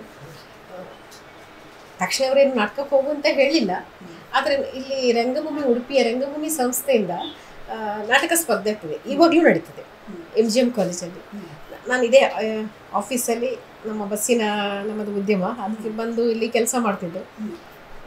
ಇಲ್ಲಿಂದ ನಾವು ಹಿರಡ್ಕ ಹೋಗೋದು ರಾತ್ರಿ ಹೊತ್ತು, ಮಧ್ಯದ ಹೊತ್ತು ಆ ಖಾಲಿ ಹೊತ್ತು ಇದೆಯಲ್ಲ, ಇಲ್ಲಿ ನಾಟಕ ಇರ್ತಿತ್ತಲ್ಲ, ಅದು ಎಳಿತಾ ಇತ್ತು. ಅವ್ರು ನಾನು ಗಮನಿಸ್ತಾ ಇದ್ರಂತೆ ರಂಗಭೂಮಿಯವರು, ಇವ್ರು ಯಾರಪ್ಪ ಡೈಲಿ ಒಂದು ನಾಟಕ ತಪ್ಪಿಸದೆ ಬಂದು ಕೂತ್ಕೊಂಡು ನೋಡ್ತಾರಲ್ಲ ಅಂತೇಳಿ. ಹಾಗೆ ಅವರು ಒಮ್ಮೆ ಕೇಳಿದ್ರು ಅಲ್ಲಿ ನಾಟಕ ಅಭಿನಯಿಸ್ತಾರೆ, ಇದೇನು ಒಳಗಿಂದ ಹುಚ್ಚು ಒಳಗಿಂದ ಇದೆ, ಸುಲಭ ಇಲ್ಲ ಅದು ಬರುವಂಥದ್ದು. ಆಮೇಲೆ ಇವ್ರ ಹತ್ರ ಇವರು ನನ್ನ ಮನೆಯವ್ರು ಬೇಡ ಅಂದರು. ಅಂದರೆ ನಮ್ಮ ಮನೆಯದ್ದು ಅವಿಭಕ್ತ ಕುಟುಂಬ ನಮ್ಮದು. ನಮ್ಮ ಮನೆಯಲ್ಲಿ ಅತ್ತೆ, ಇವರ ಚಿಕ್ಕಪ್ಪ ಚಿಕ್ಕಮ್ಮನ ಹೆಂಡತಿ, ಇವರ ಅಣ್ಣನ ಹೆಂಡತಿ ತುಂಬ ಜನ ಇದ್ರು. ಹಾಗಿರುವಾಗ ಮನೆ ಸೊಸೆ ಒಂದು ನಾಟಕಕ್ಕೆ ಅಭಿನಯಿಸ್ಲಿಕ್ಕೆ ಹೋಗ್ತಾಳೆ ಅಂದರೆ ಸ್ವಲ್ಪ ಆ ಸಮಯದಲ್ಲಿ ಸ್ವಲ್ಪ ಕಷ್ಟ ಇತ್ತು. ಆದರೆ ಇವ್ರು ಬೇಡ ಹೇಳಿ ವಾಪಸ್ ಆಯಿತು. ಆದರೆ ನನಗೆ ಅದು ಇನ್ನೂ ಜಾಸ್ತಿ ಆಗ್ತಾ ಇತ್ತು. ಅಲ್ಲಿ ಯಾರು ಅಭಿನಯಿಸಿದ್ದು ನೋಡಿದ್ರು ಕೂಡ ಅಲ್ಲಿ ನಾನೇ ಪಾತ್ರದಲ್ಲಿ ಕಂಡ ಹಾಗೆ ಆಗ್ತಿತ್ತು. ಮತ್ತೆ ಅವರ ದೇಹದ ಅಥವಾ ಕೈಕಾಲು ಚಲನೆಗಳನ್ನೆಲ್ಲ ನೋಡುವಾಗ ಇದು ಹೀಗೆ ಮಾಡಿದ್ರೆ ಆಗ್ತಿತ್ತು. ನಿಜವಾಗಿ ನಾನು ಹೋದಾಗ ಅದೆಷ್ಟು ಕಷ್ಟ ಅಂತ ಗೊತ್ತು. ಕೆಳಗಿಂತ ಸುಲಭ ಅಲ್ಲ ಅದು, ಹೀಗಿರ್ಬೇಕು ಅನ್ನೋದು. ಈ ಥರದ ಕಲ್ಪನೆಗಳೆಲ್ಲ ಹುಟ್ಟಿಕೊಳ್ತಾ ಇತ್ತು. ಅದು ಅಲ್ಲಿಗೆ ಒಂದು ಹಂತದಲ್ಲಿ ನಿಂತಿತ್ತು ಅಂತಲ್ಲ, ಆಮೇಲೆ ಒತ್ತಾಯ ಮಾಡಿ ಅವರು ಅಲ್ಲಿ ಒಂದಷ್ಟು ಹಿರಿಯರೆಲ್ಲ ಬಂದು ಇವ್ರ ಹತ್ರ ಮತ್ತೆ ನನ್ನ ಹತ್ರ ಕೇಳಿದ್ರು. ಅವರು ನಾನು ಇವರನ್ನು ಕೇಳಿದ್ದೆ. ನಾನೇ ಸ್ವಲ್ಪ ಹಿಂದಿನೆಲ್ಲ ಮತ್ತು ಶಿವರಾಮ್ ಕಾರಂತ್ ಅವರು ಬರೆದಿರುವಂತಹ ಹ್ಯಾಮ್ಲೆಟ್ ನಾಟಕ, ಇದು ಹೇಮಂತ ಅಂತ ಕನ್ನಡಕ್ಕೆ ಅನ್ನೋದು, ಅದರಲ್ಲಿ ಒಂದು ಪಾತ್ರ ಮಾಡಿದೆ. ಇವ್ರ ಹತ್ರ ಮೊದಲೇ ಹಿಡಿದಿದ್ದು ಒಂದೇ ನಾಟಕ ನಾನು ಮಾಡೋದು, ನಾನು ಮಾಡೋದಿಲ್ಲ, ಒಂದು ಆಸೆಗೊಂದು ಮಾಡ್ತೇನೆ ಅಂತೇಳಿ ಒಪ್ಪಿಸಿದ್ದೆ. ಅದು ರಂಗಪ್ರಯಾಣದ ಆರಂಭ ಆಯಿತು, ಮತ್ತೆ ನಿಲ್ಲಿಲ್ಲ. ಇವಾಗಲೂ ಈ ಕ್ಷಣದ ಈಗ ಸ್ವಲ್ಪ ಅವರು ಆ ವಿಷಯ ಇನ್ನು ಇವಳನ್ನು ಸರಿ ಮಾಡಲಿಕ್ಕೆ ಆಗೋದಿಲ್ಲ ಅಂತ ಬಿಟ್ಟುಬಿಟ್ಟಿದ್ದಾರೆ. ಅಲ್ಲಿವರೆಗೂ ನೀವು ಆಯಿತು ಹೇಳಿದಲ್ಲ, ಮುಗಿಸ್ತೇನೆ ಹೇಳಿದಲ್ಲ ಅಂತ. ಇದರ ಮುಂದುವರಿದ ಭಾಗವಾಗಿ ಕಡೆಗೆ ನಮ್ಮದೇ ಆದ ಒಂದು ಸಂಸ್ಥೆಯನ್ನು ಕಟ್ಕೊಂಡು ಅಮೋಘ ಅಂತ. ಇಲ್ಲಿ ನಾವೇ ನಾಟಕ ಕಟ್ಟಲಿಕ್ಕೆ ಶುರು ಮಾಡಿದೆವು. ಅದರಿಂದ ಅನಿವಾರ್ಯವಾಗಿ ನಾನು ಹೋಗಲೇಬೇಕಾಯಿತು, ಇವರಿಗೂ ಮಾತಾಡಲಿಕ್ಕೆ ಅವಕಾಶ ಇಲ್ಲ. ನಂತರದಲ್ಲಿ ಕಾಸರಗೋಡು ಚಿನ್ನ ಅವರು ಒಮ್ಮೆ ಉಡುಪಿಗೆ ಬಂದಿದ್ದರು. ಅವರು ಒಂದು ಕೊಂಕಣಿ ನಾಟಕ ಮಾಡೋಣ ಅಂತ ಹೇಳಿದರು. ಮತ್ತು ಅವರು ಬಂದು ಇವರ ಹತ್ರ ಕೇಳಿ ಒಂದು ಕೊಂಕಣಿ ನಾಟಕ ಮಾಡಿದ್ವು. ಲಂಕೇಶ್ ಅವರ ಸಿದ್ಧತೆಯನ್ನು ಕೊಂಕಣಿಯಲ್ಲಿ ಕರ್ಮಾದೀನ್ ಅಂತ ಮಾಡಿದ್ರು. ಅದರಲ್ಲಿ ಮುಖ್ಯ ಪಾತ್ರ ಮಾಡಿದ 3 ಪಾತ್ರ ಬರುವಂಥ ಗಂಡ ಹೆಂಡತಿ ಕಲಾವಿದರ ಬದುಕಿನ ಬಗ್ಗೆ. ಅದು ಒಂದು 25 ಪ್ರಸ್ತುತಿ ಆಗಿತ್ತು. ವಿದೇಶಗಳಿಗೆ ಕೂಡ ಹೋಗಿ ಬಹರೇನಂಥ ದೇಶಗಳಲ್ಲಿ ವಿಶ್ವ ಕನ್ನಡ ಸಮ್ಮೇಳನದಲ್ಲಿ ಎಲ್ಲ ಪ್ರಸ್ತುತಿ ಆಗಿತ್ತು. ಮತ್ತು ನಾವೇ ಒಂದಷ್ಟು ನಾಟಕ ಮಾಡಿದೆವು. ಒಂದಷ್ಟು ನಾಟಕ ಸ್ಪರ್ಧೆಯಲ್ಲಿ ಭಾಗವಹಿಸಿ ವೈಯಕ್ತಿಕವಾಗಿ ನನಗೆ ಅಭಿನಯಕ್ಕೆ ಬಹುಮಾನ ಬಂದಿದ್ದು. ಈ ಪಯಣ ಅಂತೂ ನಿಲ್ಲಿಲ್ಲ. ಆಮೇಲೆ ಧಾರಾವಾಹಿಗಳಲ್ಲಿ ಮುಖ್ಯವಾಗಿ ಕೋಟಿ ಚೆನ್ನೈ ಧಾರಾವಾಹಿ ಮೊದಲು ಚಂದನದಲ್ಲಿ ಬರ್ತಿತ್ತು. ಅದರಲ್ಲಿ ಅತ್ಯಂತ ಒಳ್ಳೆಯ ಒಂದು ಪಾತ್ರ ಓಪತ್ತಿ ಅನ್ನೋ ಪಾತ್ರ. ವೈಯಕ್ತಿಕವಾಗಿ ಈಗಲೂ ನನಗೆ ಒಳ್ಳೆಯ ಪಾತ್ರ ಯಾವುದು ಮಾಡಿದ್ರು ನನಗೆ ಮೊದಲಿನ ಎಲ್ಲ ಪಾತ್ರ ನೆನಪು ಮಾಡ್ತಿದ್ದೆ. ಹೀಗೆ ಒಂದಷ್ಟು ಧಾರಾವಾಹಿಗಳಲ್ಲಿ ಜೀವನದಿ ಅಂತ ಧಾರಾವಾಹಿ ಬಿ ಸುರೇಶ್ ಸರ್ ಮತ್ತು ಒಳ್ಳೆಯ ಕೆಲವು ಸಿನಿಮಾದಲ್ಲಿ ಅಭಿನಯಿಸುವ ಅವಕಾಶ ಸಿಕ್ಕಿತ್ತು. ಆದರೆ ಆ ಒಳ್ಳೆಯ ಸಿನಿಮಾಗಳು ಕೆಲವು ಥಿಯೇಟ್ರಿಗೆ ಬರೋದಿಲ್ಲ ನೋಡಿ. ಹಾಗಾಗಿ ಜನರನ್ನ ತಲುಪುವಲ್ಲಿ ಅದಕ್ಕೆ ನಿಮಗೆ ಸಿಕ್ಕಿದ್ದು ಅದೇ ಯಾವುದೋ ಒಂದು ನಾವು ಗೆಲುವನ್ನು ಹರ್ಷಿಸ್ತಾ ಇರುವಾಗ ಅದರ ಬೆನ್ನ ಹಿಂದೆ ಒಂದಷ್ಟು ಪಯಣ ಇರ್ತದಲ್ಲ. ಹೌದು, ಅದನ್ನು ನೋಡಿರೋದಿಲ್ಲ. ಇದು ನನ್ನ ವಿಷಯಕ್ಕೆ ಒಟ್ಟಾರೆಯಾಗಿ ಸಿನಿಮಾಕ್ಕೂ ಸಹ ಹೇಳುದು ನಾನು. ಅದು ಏನೋ ಒಂದಷ್ಟು ಕಷ್ಟ ಇದ್ದಿರ್ತದೆ, ಅದರದ್ದು ಫಲಿತಾಂಶ ಒಂದಷ್ಟು ಜನ ಗುರುತಿಸುವಂಥ ರೀತಿ ಆಗಿರ್ತದೆ. ಇದು ಕೂಡ ಹಾಗೆ ಅಂತ. ಅದೇ ನನ್ನ ಒಂದು ಕನಸು ಈ ಸಿನಿಮಾದ ಮೂಲಕ ನನಸಾಗಿದೆ. ಅದಕ್ಕೆ ಪ್ರಥಮತಃ ಭಗವಂತನಿಗೆ, ನನ್ನ ಹೆಸರು ಸೂಚಿಸಿದ ಯಾರಿದ್ದಾರೆ ಅವರಿಗೆ, ಹಾಗೂ ನನ್ನ ನಿರ್ದೇಶಕರಿಗೆ, ರಾಷ್ಟ್ರರಿಗೆಲ್ಲ ನಾನು ಕೃತಜ್ಞನಾಗಿದ್ದೀನಿ. ಈ ನಾಟಕವನ್ನು ಯಾಕೆ ಗ್ರಾಮೀಣ ಪ್ರದೇಶಕ್ಕೆ ತಗೊಂಡು ಹೋಗ್ಬೇಕು ಅಂತ ನಿಮಗೆ ಅನಿಸುತ್ತೆ? ಅಮೋಘ ಅಂತ ಹೇಳೋ ಒಂದು ತಂಡವನ್ನು ಕಟ್ಟಿ ಗ್ರಾಮೀಣ ಪ್ರದೇಶಕ್ಕೆ ನಾಟಕವನ್ನು ತಗೊಂಡೋಗಿ ಅಲ್ಲಿ ಇದ್ದವರನ್ನೆಲ್ಲ ಸೇರಿಸಿ ನಾಟಕವನ್ನು ಮಾಡಬೇಕಂತ ಯಾಕೆ ಅನ್ನಿಸಿತು? ಪ್ಲಸ್ ಅದು ಹೇಗೆ ಚಾಲೆಂಜಿಂಗ್ ಆಗಿತ್ತು? ನಿಜವಾಗಿ ನಾನು ಬೇಬೇಕನೇ ಹಳ್ಳಿಯಲ್ಲೇ ಹುಟ್ಟಿದ್ದು, ಹಳ್ಳಿಯಲ್ಲೇ ಪರಿಸರದಲ್ಲೇ ಬೆಳೆದದ್ದು. ನನ್ನ PUC ವರೆಗೆ ನಾನು ಹಿರಡ್ಕದಲ್ಲೇ ಓದಿರೋದು. ಹಾಗಾಗಿ ಆ ಪಾತ್ರಕ್ಕೆ ನೀವು ಸೂಟ್ ಆಗ್ತೀರಿ ಹೇಳ್ಬೋದು. ಮತ್ತು ಆ ಪಾತ್ರಕ್ಕಂದ್ರೆ ಇದುವರೆಗೆ ನಾನು ನಾನು ಲೆಕ್ಕ ಇಟ್ಟಿಲ್ಲ, ಆದ್ರೆ ಒಂದು 30-40 ಸಿನಿಮಾಗಳಲ್ಲಿ ಬೇರೆ ಬೇರೆ ಎಲ್ಲ ಪಾತ್ರಗಳು ಕೂಡ ಇದೇ ರೀತಿಯ ಪಾತ್ರಗಳೇ ಸಿಕ್ಕಿರೋದು. ಅಂದರೆ ನಾನು ಹೇಳೋದಿದೆ, ನನಗೂ ಒಂದು ಸ್ವಲ್ಪ ಒಳ್ಳೆ ಸೀರೆ ಇಟ್ಟುಕೊಂಡು ಒಂದಷ್ಟು ಆ ಥರದ ಪಾತ್ರ ಮಾಡಬೇಕು ಅಂತ. ಆದರೆ ಈ ಥರ ಕೆಲಸದಾಕೆಯ ಪಾತ್ರ ಇರ್ಬೋದು, ಒಂದು ದಲಿತ ಮಹಿಳೆಯ ಪಾತ್ರ ಇರ್ಬೋದು, ಈ ಥರದ ಹಳ್ಳಿ ಹೆಂಗಸಿನ ಪಾತ್ರ ಇರ್ಬೋದು, ಅಥವಾ ನನ್ನ ನೋಡೋದು ನಾನು ಅದಕ್ಕೆ ಸೂಟ್ ಆಗ್ತದೆ ಅಂತ ಅನಿಸುತ್ತೇನೋ. ಮೊದಲಿನದಾಗಿ ಒಬ್ಬ ಬರಹಗಾರ್ತಿಯಾಗಿ ಏನೋ ಗೊತ್ತಿಲ್ಲ, ಒಂದು ಚೌಕಟ್ಟನ್ನು ಮೀರು ಬಂದರೆ ಭಾರಿ ಆಸೆ. ಸಿದ್ಧ ಚೌಕಟ್ಟೊಂದು ಇರುತ್ತಲ್ಲ ನಿಮಗೆ, ಹೀಗೆ ಇರಬೇಕು ಅಂತ, ನೋಡುವ ಇದನ್ನು ಬಿಟ್ಟು ಮಾಡಿದರೆ ಏನಾಗುತ್ತೆ ನೋಡುವ ಅನ್ನುವಂತಹ ಒಂದು, ಅದೇನು ಕ್ರಾಂತಿ ಅನ್ನುವ ದೊಡ್ಡ ಪದ ಅಲ್ಲದಿದ್ರು ಅಂಥದ್ದೊಂದು ಸ್ವಭಾವ ನನ್ನ ರಕ್ತದಲ್ಲಿ ಇದೇ ಇರಬೇಕು. ಅದರಿಂದಾಗಿ ನಾನು JCಯಲ್ಲಿರುವಾಗ ನನ್ನ JCಯಲ್ಲಿರುವಂಥ ಸ್ನೇಹಿತರನ್ನು, ಅವ್ರಿಗೆ ನಾಟಕ ಏನು ಗೊತ್ತಿರಲಿಲ್ಲ, ಅಂದರೆ ಈ ಥರದ್ದು ಅವರನ್ನೆಲ್ಲ ಸೇರಿಸ್ಕೊಂಡು ನಾನು ಭಸ್ಮ ಕೊಡಗು ಅವರ ನಿರ್ದೇಶನದಲ್ಲಿ ಒಂದು ನಾಟಕ ಮಾಡಿದ್ದೆ, ಸಂಬಂಧ ಅಂತ. ಅದ್ರಲ್ಲಿ ಯಾರೂ ರಂಗಭೂಮಿಯಲ್ಲಿ ಪರಿಣತರಾದವರು, ರಂಗಭೂಮಿ ಕಲಾವಿದರು ಅಂತ ಯಾರು ಇರಲಿಲ್ಲ. ನಾನೇ ಇದೇನು ಅಳಿದುಳಿದ ಊರಿಗೆ ಉಳಿದ ನಾನೇ ಅದರಲ್ಲಿ ಸ್ವಲ್ಪ ಅವರನ್ನೆಲ್ಲ ಸೇರಿಸ್ಕೊಂಡು ಮಾಡಿದಾಗ ಅದೇನ ಉಡುಪಿಯ ಒಂದಷ್ಟು ನನ್ನ ಸ್ನೇಹಿತರು ಹೇಳಿದ್ರು, ಏನು ಹುಚ್ಚನೀಗ JC ಅವರನ್ನೆಲ್ಲ ಹಿಡ್ಕೊಂಡು ಅಂತ ಮಾಡಿದ್ವಿ. ನಾವೆಲ್ಲ ಸೇರಿ ಎಷ್ಟು ಚೆನ್ನಾಗಿ ಆಗ್ತಿತ್ತು ಅಂತ. ಯಾಕೆ ಮಾಡಬೇಕು, ನಾವು ಹೇಗೂ ಮಾಡ್ತೀವಲ್ಲ, ನಿಮಗೆ ಪಾಯಸದ ರುಚಿ ಗೊತ್ತಲ್ಲ, ಯಾವುದೋ ರಾಗಿ ಗಂಜಿ ಮತ್ತು ಪಾಯಸಕ್ಕೆ ವ್ಯತ್ಯಾಸ ಗೊತ್ತಿಲ್ಲದವ್ರಿಗೆ ಸ್ವಲ್ಪ ಪಾಯಸ ಕೊಟ್ಟು ನೋಡೋಲ್ಲ ಅನ್ನುವಂಥ ಸ್ವಭಾವ ಇತ್ತು. ನೋಡೋಣ ಅಂತ ಸ್ವಲ್ಪ ಜಾಸ್ತಿ ಪರಿಶ್ರಮವನ್ನು ಬೇಡ್ತಿತ್ತು. ಅದು ನಿರ್ದೇಶಕರಿಗೆ ಇರ್ಬೋದು, ನಾವು ಯಾರು ಕಟ್ತೇವೆ ಅವರಿಗಿರ್ಬೋದು. ಆದರೆ ಆ ಪ್ರಸ್ತುತಿಯಾಗಿ ಅದಕ್ಕೆ ಜನರ ಒಂದಷ್ಟು ಮನ್ನಣೆ ಸಿಕ್ಕಿದಾಗ ಅಥವಾ ಒಂದಷ್ಟು ಒಳ್ಳೆಯ ಮಾತು ಸಿಕ್ಕಿದಾಗ ಬಂದಂತಹ 15 ಅಪರಿಚಿತರು ಒಂದು ಪರಿಚಿತ ಲೋಕದೊಳಗೆ, ಆ ರಂಗದ ಲೋಕದೊಳಗೆ ಪ್ರವೇಶ ಮಾಡ್ತಾರಲ್ಲ, ಆದರೆ ಒಂದು 2-3 ರಂಗಭೂಮಿಗೆ ಏನು ಮತ್ತೆ ಮತ್ತೆ ತೊಡಗಿಸಿಕೊಳ್ಳಲಿಕ್ಕೆ ತಯಾರಾದರೂ ಕೂಡ ಅದು ನಿಜವಾದ ಫಲಿತಾಂಶ ಅಂತ ಅನ್ಕೋತಾರೆ, ಶ್ರೇಯಸ್ಸು ಅಂತ. ಆ ರೀತಿಯಲ್ಲಿ ನಾನು ಅದು JCಯಲ್ಲಿ ನಾನು ನಾಟಕ ಮಾಡಿದೆ. ಅದರಲ್ಲಿ 1-2 ಇವಾಗಲೂ ನಾಟಕ ರಂಗದಲ್ಲಿ ಇದ್ದಾರೆ.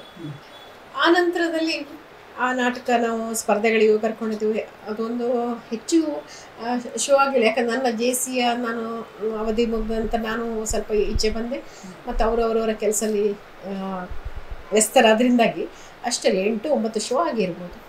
ಆನಂತರ ನಾವು ಉಡುಪಿಯಲ್ಲಿದ್ವು. ಆ ಸಮಯದಲ್ಲಿ ನಮ್ಮ ಊರಿಗೆ, ಸ್ವಂತ ಊರು ಹಿರಡ್ಕಕ್ಕೆ ಮತ್ತೆ ನಾವು ವಾಸ್ತವ್ಯವನ್ನು ಬದಲಾಯಿಸ್ಕೊಂಡು, ಅಲ್ಲಿ ಏನೂ ಇರಲಿಲ್ಲ. ಇಲ್ಲಿ ಅದು ನನಗೆ ಕಾರ್ಯಕ್ರಮಗಳು ಮಾಡಲಿಕ್ಕೆ ಎಲ್ಲ ಅವಕಾಶಗಳು ತಂದೆ. ಮತ್ತು ನಾನೇ ಕಟ್ಟಿದಂಥ ಒಂದಷ್ಟು ಜನ ಗುಂಪೆಲ್ಲ ಇತ್ತು. MGM ಕಾಲೇಜಲ್ಲಿ ಯಾವಾಗ ಬೇಕಂದರೆ ಇಲ್ಲಿ ಹಾಲ್ ಇದೆ, ಕರೆದಾಗ ಬರುವಂತಹ ಪ್ರೇಕ್ಷಕರಿದ್ದಾರೆ. ಎಲ್ಲವೂ ವ್ಯವಸ್ಥಿತವಾಗಿ ಉಡುಪಿಯಲ್ಲಿ ನೀವು ಇಡೀ ರಾಜ್ಯದಲ್ಲಿ ನಮ್ಮ ಉಡುಪಿಯಷ್ಟು ಸಾಂಸ್ಕೃತಿಕ ಕಾರ್ಯಕ್ರಮಗಳು ನಡೆಯೋದಿಲ್ಲ. ಹಾಗಾಗಿ ಅಷ್ಟೇ ಕಲಾವಿದರು ಕೂಡ ಹೌದು, ಎಲ್ಲ ಕಡೆಯಲ್ಲಿ ಉಡುಪಿ MGM ಕಾಲೇಜಲ್ಲಿ ಆಗಾಗ ರವೀಂದ್ರ ಕಲಾ ಮಂಟಪದಲ್ಲಿ ನಡೀತದೆ, ಮುದ್ದನ ಕಲಾ ಮಂಟಪದಲ್ಲಿ ನಡೀತದೆ, ಅಂಬಲ್ಪಾಡಿಯಲ್ಲಿ ನಡೀತದೆ, ರಾಜಾಂಗಣದಲ್ಲೇ ನಡೀತದೆ, ಅಷ್ಟು ಮಣಿಪಾಲದಲ್ಲಿ ಈಗ ಒಂದಷ್ಟು ಕಡೆಯಲ್ಲಿ ನಡೀತದೆ. ಹಿರಡ್ಕ ಹೋದಾಗ ಅಲ್ಲಿ ಏನಿಲ್ಲ, 1 ವರ್ಷ ಸ್ತಬ್ಧಳಾಗಿ ಕೂತಿದ್ದೆ ನಾನು. ಏನೋ ಮಾಡಬೇಕು, ಎಲ್ಲಿಂದ ಶುರು ಮಾಡಬೇಕು, ಏನೂ ನನ್ನ ಹತ್ರ ಇಲ್ಲ. ಖಾಲಿ ಪೇಪರ್ ಕೊಟ್ಟಾಗ ಅದನ್ನು ಯಾವ ರೀತಿ ಅದಕ್ಕೆ ಚಿತ್ರ ಬರೀಬೇಕು ಅಥವಾ ಏನು ಮಾಡಬೇಕು ಏನೂ ಗೊತ್ತಿಲ್ಲ. ಆದರೂ ಮಾಡಬೇಕು ಅಂತ ಒಂದಷ್ಟು ಒತ್ತಡ ಒಳಗಿಂದ ಇತ್ತು. ಆ ಸಮಯದಲ್ಲಿ ನನ್ನ ಮೊದಲಿಂದ ಒಂದು ಆಸೆ ಇತ್ತು, ಏಕ ವ್ಯಕ್ತಿ ಪ್ರಸ್ತುತಿ ಮಾಡಬೇಕು ನಾನೊಂದು ಅಂತ. ಯಾಕಂದರೆ ನಾನು ಸೀತಾಕೋಟೆಯವರ ಶಕುಂತಲೆ ಪಾತ್ರವನ್ನು ನೋಡಿದ್ದೆ, ಅದು ವೈದೇಹಿಯವರ ರಚನೆದ್ದು. ಅದಕ್ಕೆ ಆಮೇಲೆ ಹೆಸರನ್ನು ಬೇರೆ ಕೊಟ್ಟಿದ್ದಾರೆ. ಆರಂಭದಲ್ಲಿ ಅದಕ್ಕೆ ಶಕುಂತಲೆಯೊಡನೆ ಒಂದು ಸಂಜೆ ಏನೋ ಇತ್ತು. ಅದನ್ನು ನೋಡಿದಾಗೆಲ್ಲ ಅನಿಸಿತ್ತು, ಒಂದು ದಿನ ನಾನು ಮಾಡುವ ಹಾಗಿತ್ತು. ಅದೆಲ್ಲ ದೊಡ್ಡ ಕಲಾವಿದರು, ನನಗೆ ಸದ್ಯ ಕಷ್ಟ ಏನು ಅಂತ. ಮತ್ತು ಅದಕ್ಕೆ ಯಾವುದೇ ಸೇರಿಸುವಂಥ ಜೋಡಣೆ ಆಗುವಂಥ ಆ ಸಮಯದಲ್ಲಿ ನನಗೆ ಸಿಗಲಿಲ್ಲ. ಅದಕ್ಕೆ ಅದು ಕಾಲ ಕೂಡಿಸಿ ಕೊಡಬೇಕಲ್ಲ, ಒಬ್ಬ ನಿರ್ದೇಶಕ ನಾನು ಕೊಡಬೇಕು, ಒಂದು ಕಥೆಯನ್ನು ಕೊಡಬೇಕು, ಒಂದು ಕಲ್ಪನೆಯನ್ನು ಕೊಡಬೇಕು, ಒಂದು ರಂಗವನ್ನು ಎಲ್ಲ ಬೇಕಲ್ಲ, ಅದಿರಲಿಲ್ಲ. ಅದು ಕನಸು ಮಾತ್ರ ಹಾಗೆ ಇತ್ತು ನನ್ನ ಹತ್ರ. ಅಲ್ಲಿ ಕೂತಾಗ ಎನಿಸೋದು ಮಾಡಬೇಕು ಅಂತ. ಆಗ ನಾನು ಉಡುಪಿಯಲ್ಲಿ ಸಿಕ್ಕಿದಂಥ ರಂಗದ ಒಬ್ಬರು ನಿರ್ದೇಶಕರು ಅವ್ರ ಹತ್ರ ಹೇಳಿದಂಗೆ ಒಂದು ಈ ಥರ ಒಂದು ಮಾಡಬೇಕು ಅಂತ ಅವರು ನನ್ನ ಜೊತೆ ಸೇರ್ಕೊಂಡು ಒಂದಷ್ಟು ಅದಕ್ಕೆ ಬೇಕಾದ ಸಾಹಿತ್ಯವನ್ನು ಇದಾಗ್ಬೋದು, ದ್ರೌಪದಿ, ಮಂಡೋದರಿ, ಕುಂತಿ ಈ ಥರ ಕೆಲವೆಲ್ಲ ಇಟ್ಟುಕೊಂಡು ನೋಡಿದೆ. ಯಾಕಂದ್ರೆ ನನಗೆ ಪೌರಾಣಿಕವಾದಂತಹ ಈ ರಾಮಾಯಣ ಮಹಾಭಾರತ ಪಾತ್ರಗಳೇ ಹೆಚ್ಚು ಇಷ್ಟ ಅಂತ ಇತ್ತು, ಸಾಮಾಜಿಕ ವಸ್ತುಗಳಿಗೆ. ದ್ರೌಪದಿ ಪಾತ್ರ ಆದರೆ ದ್ರೌಪದಿ ಒಂದಷ್ಟು ಜನ ಮಾಡಿದ್ರು, ಉಯ್ಯಾಲೆ ಅದೆಲ್ಲ ಮಾಡಿ ಆಗಿತ್ತು. HSV ಅವರ ಪುಸ್ತಕ ಇಟ್ಕೊಂಡು ಮತ್ತೆ ಒಂದಿಬ್ಬರು ಬೇರೆನೂ ದ್ರೌಪದಿ ಪಾತ್ರವನ್ನು ಮಾಡಿದ್ರು. ಯಾಕಂದ್ರೆ ದ್ರೌಪದಿ ಪಾತ್ರವೇ ಅದು ಎಲ್ಲ ನವರಸಗಳನ್ನು ಇಟ್ಟುಕೊಂಡಿರುವಂಥದ್ದು. ಹಾಗಾಗಿ ಸಹಜವಾಗಿ ನನಗೂ ಆಸೆ ಇತ್ತು, ನಾನೊಂದು ಬೆಂಗಾಲಿಯಿಂದ ಯಾವುದೋ ಒಂದು ಅನುವಾದ ತರಿಸ್ಕೊಂಡೆಲ್ಲ ನೋಡಿದ್ದೆ.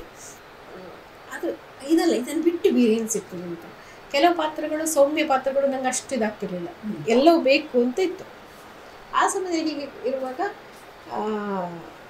ನನಗೊಂದು ಸಿನಿಮಾದ ಅವಕಾಶ ಸಿಕ್ತು. ಅದರ ಹೆಸರು ಮಾಡ್ತೀರ, ಅದು ಆರಂಭದ ಹಂತದಲ್ಲಿ. ನಂತರದಲ್ಲಿ ಅದು ಮರಾಠಿ, ಹಿಂದಿ, ಕನ್ನಡದಲ್ಲಿ ಆಗಿರುವಂಥ ಸಿನಿಮಾ ಜಿಲ್ಕಾ, ಇದು ಒಂದು ಹೆಸರು ಪಾತ್ರ. ಅಲ್ಲಿ ನನಗೆ ಕೃಷ್ಣಮೂರ್ತಿ ಕವತಾರ್ ಅವರು ಪರಿಚಯ ಆದರು. ಅವರಂದರೆ ಇನ್ನೊಂದು ಪಾತ್ರ ಮಾಡ್ತಿದ್ರು. ಅವರು ಕೃಷ್ಣಮೂರ್ತಿ ಕವತಾರ್ ಸರ್ ಅಂತ ಗೊತ್ತಿಲ್ಲ, ಯಾರೋ ಮಾತಾಡುವಾಗ ಹೇಳಿದರು. ಆಗ ನನಗೆ ಮತ್ತೆ ಸೀತಾಕೋಟೆಯವರು ಅವರು ಅದಕ್ಕೆ ನಿರ್ದೇಶಕರು, ಏಕ ವ್ಯಕ್ತಿ. ನಾನು ಅವ್ರು ನೋಡಿ ನಾನು ನಿಮ್ಮ ಕೈಕ ವ್ಯಕ್ತಿ ನೋಡಿದ್ದೀನಿ, ಭಾಳ ಆಸೆ ನನಗೂ ಮಾಡಬೇಕು ಅಂತಿತ್ತು, ಆದರೆ ಈಗ ಇನ್ನೂ ಆಗೋದು ಕಷ್ಟ. ಯಾಕೆ ಕಷ್ಟ ಮಾಡ್ಬೋದಲ್ವ ಅಂದರು ಅವರು. ನನಗೇನೋ ಒಂದು ನಾನು ಬಾಟ್ಲಿ ಒಳಗೆ ಹಾಕಿ ಮುಚ್ಚಳಕ್ಕೆ ಇಟ್ಟಿದ್ನಲ್ಲ, ಅದು ಮತ್ತೆ ಹಾರಿದಾಗಾಯಿತು. ಅದಕ್ಕೆ ನಾನು ಹೇಳಿದೆ ಯಾವುದು ಮಾಡೋದು, ನೀವು ಹೇಳಿ ಯಾವುದು ಅಂತ. ಆಗ ನನಗೆ ನನ್ನ ಕಣ್ಣೆದುರಿಗೆ ನಮ್ಮ ಮನೆ ಎದುರು ವೀರಭದ್ರ ದೇವಸ್ಥಾನ ಹಿರೇಕದಲ್ಲಿ, ಅಲ್ಲಿ ಆಗುವಂಥದ್ದು ದೊಡ್ಡದಾಗಿ ಆಗುವಂತಹ ಪ್ರಸಿದ್ಧವಾದ ಜಾತ್ರೆ ಸಿರಿ ಜಾತ್ರೆ. ಸಿರಿ ಬಗ್ಗೆ ಮಾಡಿದ್ರಿ ಸರ್ ಅಂತ ಕೇಳಿದೆ. ಅದು ಪ್ರೇರಣೆ ಯಾವುದೋ ಒಂದು, ಅದು ಮೊದಲೇ ಇತ್ತು. ನಾನು ಅಂದ್ಕೊಂಡು ಈ ಸಿನಿಮಾ ಕೂಡ ಮೊದಲೇ ಆಗಿತ್ತು ಅಂತ, ನಾವು ಅದಕ್ಕೆ ಈಗ ನಾವು ಅಭಿನಯಿಸಿರೋದು ಅಷ್ಟೇ. ಹಾಗೆ ಇದು ಎಲ್ಲೋ ಆಗಿರಬೇಕು ಈ ನಿರ್ಧಾರ ಮೇಲ್ಗಡೆ ಎಲ್ಲೋ. ಅದಕ್ಕೆ ಅವರು ಖಂಡಿತವಾಗಿ ಮಾಡುವಂಥ, ಆದರೆ ನಮಗೆ ಅದಕ್ಕೆ ಬೇಕಾಗೋಸ್ಕರ ಸಿರಿ ಜಾತ್ರೆ ಬಗ್ಗೆ ಹೇಳ್ಬೋದು. ಅದೊಂದು ಇಲ್ಲಿಯ ವಿಶೇಷತೆ ಸಿರಿ ಜಾತ್ರೆ. ಸೊ ಅದರ ಬಗ್ಗೆ ಹೇಳ್ಬೋದು ಅಥವಾ ಸಿರಿಯ ಬಗ್ಗೆ ಹೇಳ್ಬೋದು. ಸಿರಿ ಅಂದರೆ ಯಾವ ರೀತಿ ಅಂದರೆ, ಈಗ ನನ್ನ ಒಳಗೆಲ್ಲ ತುಂಬಿಕೊಂಡು 40 ಪ್ರಸ್ತುತಿ ಮಾಡಿದ್ದೇನೆ ಏಕಾವ್ಯಕ್ತಿ. ಹಾಗಾಗಿ ನಾನೇ ಈಗ ಎಷ್ಟು ನನಗೆ ಮನೇಲಿ ಸಮೇತ ಹೇಳೋದುಂಟು, ನಿಮ್ಮ ಸಿರಿ ಥರವೇ ಅಲ್ಲಿ ಅಭಿನಯ ಮಾಡಿ ಮಾಡಿ ಅದೇ ರೀತಿ ಮಾಡ್ತೀವಿ ಮನೆಯಲ್ಲಿ. ಯಾಕಂದರೆ ಇದರ ಬಗ್ಗೆ ಎಷ್ಟೋ ಜನಕ್ಕೆ ಗೊತ್ತಿಲ್ಲ, ಈ ಸಿರಿ ಜಾತ್ರೆ ಅಂತ ಹೇಳಿದ್ರೆ ಏನು ಸಿರಿ ಅಂತ ಹೇಳಿ. ಸೊ ಅದರ ಬಗ್ಗೆ ಸಿರಿ ಅಂದರೆ ನಮ್ಮ ತುಳುನಾಡಿನ ಮಣ್ಣಿನ ಒಂದು ಹೆಣ್ಣು ಮಗಳು, ಅಥವಾ ಒಬ್ಬ ಹೆಣ್ಣಾಗಿ ನಡಬೇಕಾದ್ರೆ ನಮ್ಮ ಹೆಣ್ತನದ ಧೀಶಕ್ತಿ ಅಂತ ಹೇಳ್ಬೋದು. ಆಗ ನೋಡಿ ಅಕಾಡೆಮಿಕ್ ಆದಂತಹ ವಿದ್ಯಾಭ್ಯಾಸ ಇರಲಿಲ್ಲ, ಎಷ್ಟೋ ಶತಮಾನಗಳ ಹಿಂದೆ ಅವಳು ಬದುಕಿದ್ದು. ಆದರೂ ಇದು ಯಾವುದು ಇಲ್ಲದೆಯೋ ನಾವೆಲ್ಲ ಫೆಮಿನಿಸ್ಟ್ ಅಂತೇಳಿ ಯಾರ್ಯಾರೋ ಹೊರಗಿನವರನ್ನು ಉದಾಹರಣೆ ಕೊಡ್ತೇವೆ. ನಮ್ಮ ಮಣ್ಣಿನ ಒಂದು ಹೆಣ್ಣು ಮಗಳು ಆ ಸಮಯದಲ್ಲಿ ಎಷ್ಟು 500 ವರ್ಷ ಹಿಂದೆನೋ ಎಷ್ಟು ಅವಳು ಬದುಕಿದ್ಲು. ಹೌದು, ಅವಳು ಪುರುಷ ಸಮಾಜದ ದೌರ್ಜನ್ಯವನ್ನು ಸಶಕ್ತವಾಗಿ ಎದುರಿಸಿ ಏನು ಬಾಯಲ್ಲಿ ಹೇಳಿದ್ದು ಅದೇ ರೀತಿ ಬದುಕಿ ತೋರಿಸಿದವಳು. ನಾವು ಮಾತಾಡ್ತೀವಿ ತುಂಬ, ನಾನು ಕವನ ಬರೀತೇನೆ, ಆದರೆ ಬದುಕಿಗೆ ಬಂದಾಗ ನಮ್ಗೆ ಹಾಗೆ ಬದುಕಲಿಕ್ಕೆ ಆಗೋದೇ ಇಲ್ಲ. ನಾವು ಸೋತು ಹೋಗ್ತೇವೆ. ಏನೋ ಹೊರಗೆ ಬೇಕಾದಷ್ಟು ಭಾಷಣ ಮಾಡಿ ಬರ್ತೇವೆ. ತಡ ಆಯಿತು ಅಂತ ಮನೆಯಲ್ಲೆಲ್ಲಾದರೂ ಬಾಗಿಲು ಹಾಕಿದರೆ ನಮಗೆ ಯಾಕೆ ನಾನು ಹೀಗೆ ಇರೋದು ಅನ್ನೋ ಅಷ್ಟು ನಮ್ಮಲ್ಲಿ ಆ ಗಟ್ಟಿತನ ಇಲ್ಲ. ಏನೋ ನಾವು ಪಾಪ ಮಾಡಿದಾಗ ಮಾಡ್ತೀವಿ. ಅವಳು ಅದಲ್ಲ, ಏನು ಅವಳು ಆಲೋಚನೆ ಮಾಡಿದ್ಲು ಅದನ್ನೇ ಬದುಕಿ ತೋರಿಸಿದ್ಲು, ಏನು ಮಾತಾಡಿದ್ಲು ಅದನ್ನೇ ಬದುಕಿ ತೋರಿಸಿದ್ಲು. ಅಂತಹ ಹೆಣ್ಣೊಂದು ನಮ್ಮ ಮಣ್ಣಿನಲ್ಲಿದ್ದದ್ದು, ತುಳುನಾಡಿನಲ್ಲಿ ನಮ್ಮಲ್ಲಿ, ಅದು ಮೆಚ್ಚುವಂಥದ್ದು. ಆ ಸಮಯದಲ್ಲಿ ಎಷ್ಟು ಸಂಕೋಲೆಗಳಿತ್ತು ನೋಡಿ ಹೆಣ್ಣಿಗೆ. ಆ ಸಮಯದಲ್ಲಿ ಅವಳು 2ನೇ ಮದುವೆ ಆಗಿ ತೋರಿಸಿದ್ಲು ಗಂಡ ಇರುವಾಗಲೇ. ಯಾಕಂದರೆ ಅವಳು ಗಂಡನ ಹತ್ರ ಹೇಳಿದ್ಲು, ನೀನು ನನ್ನನ್ನು ಬಿಟ್ಟು ನಿನ್ನ ಪ್ರೀತಿ ನನಗೆ ಮೀಸಲಾಗಿರೋದು ಇನ್ನೊಬ್ಬಳಿಗೆ ಕೊಡ್ತೀಯ ಅಂತಂದರೆ ನಾನು ಅದೇ ರೀತಿ ಮಾಡಬಲ್ಲೆ ಅಂತ ಹೇಳಿದ್ಲು. ಮಾಡಿ ತೋರಿಸಿದ್ಲು ಅದನ್ನು. ಎಂಥ ಒಂದು ನಾವೆಲ್ಲ ಹೇಳ್ತೇವೆ ಅಲ್ವಾ, ಅನ್ಯಾಯದ ಬಗ್ಗೆ ಮಾತಾಡ್ತೇವೆ, ಆದರೆ ಒಂದು ಬದುಕಿ ತೋರಿಸೋದ್ರೆ ಅದು ಎಂತಹ ಒಳಗಿನ ಆತ್ಮಶಕ್ತಿ. ಬರೀ ದಿಟ್ಟತನ, ಒಳಗಿನ ಒಂದು ಶಕ್ತಿ ಇರಬೇಕಲ್ಲ, ಅದಕ್ಕೆ ಅವಳು ದೇವಿ ಆದ್ಲು ಅಂತ. ಯಾಕೆಂದರೆ ಬದುಕಿನ ಪ್ರತಿಯೊಂದು ಸಮಸ್ಯೆಗಳು ಯಾವ ರೀತಿ ಪ್ರತಿಕ್ರಿಯೆ ಕೊಟ್ಟಲು ಮತ್ತು ಯಾವ ರೀತಿ ಅದಕ್ಕೆ ತನ್ನನ್ನು ಜೋಡಿಸ್ಕೊಂಡ್ಲು ನೋಡಿ. ಆ ಹಂತ ಹಾಗೆ ಅದು ಆ ಕಥೆಯನ್ನು ಹೇಳಿದರೆ ಇನ್ನೊಂದು ಎಪಿಸೋಡ್ ನಿಮಗೆ ಬೇಕಾಗ್ಬೋದು. ಅದರಿಂದ ಅವಳನ್ನು ದೇವಿಯಾಗಿ ಪೂಜೆ ಮಾಡ್ತೀವಿ. ಈಗ ಕೂಡ ಅಲ್ಲಿ ದೇವಸ್ಥಾನದ ಒಳಗೆ ಅದು ಸಿರಿಯ ಆಲಡೆ ಅಂತ ಹೇಳ್ತಾರೆ, ಅಂದರೆ ಪೂಜಾ ಸ್ಥಾನ ಇರಬೇಕು. ಆಲಡೆ ಎನ್ನುವ ಶಬ್ದಕ್ಕೆ ಸರಿಯಾದ ಅರ್ಥ ಅಲ್ಲಿ ಜಾತ್ರೆ ನಡೀತದೆ ಹುಣ್ಣಿಮೆಯ ದಿವಸ. ನಾನಂತೂ ಚಿಕ್ಕದಿರುವಾಗ ನೋಡಿದ್ವಿ, ಎಲ್ಲೆಲ್ಲಿಂದೆಲ್ಲ ಹೆಣ್ಮಕ್ಳು ಬರೋದು, ಎಲ್ಲೆಲ್ಲಿಂದ ಹೆಂಗಸರು ಬರೋದು, ಓಡ್ಕೊಂಡೇ ಕೆಲವರೆಲ್ಲ ಬರೋದು. ನೀವು ಸಿದ್ದಾಪುರ, ಹೆಬ್ರಿ, ಈಚೆಂದ ಏನು ಬೈಂದೂರು ಒಳಗೊಳಗೆ ಹಳ್ಳಿಗಳು ಇದೆಯಲ್ಲ, ಆ ಕಡೆಯಿಂದ ಘಟ್ಟದಿಂದ, ಅಂದ್ರೆ ನಾವು ಏನು ಇಲ್ಲಿ ಘಟ್ಟ ಹೇಳ್ತೀವಲ್ಲ, ಶಿವಮೊಗ್ಗ ಘಟ್ಟ ತೀರ್ಥಹಳ್ಳಿ, ಆ ಕಡೆದೆಲ್ಲ ಹೆಂಗಸರು ಬರೋದು ರಾತ್ರಿ ಎಲ್ಲ.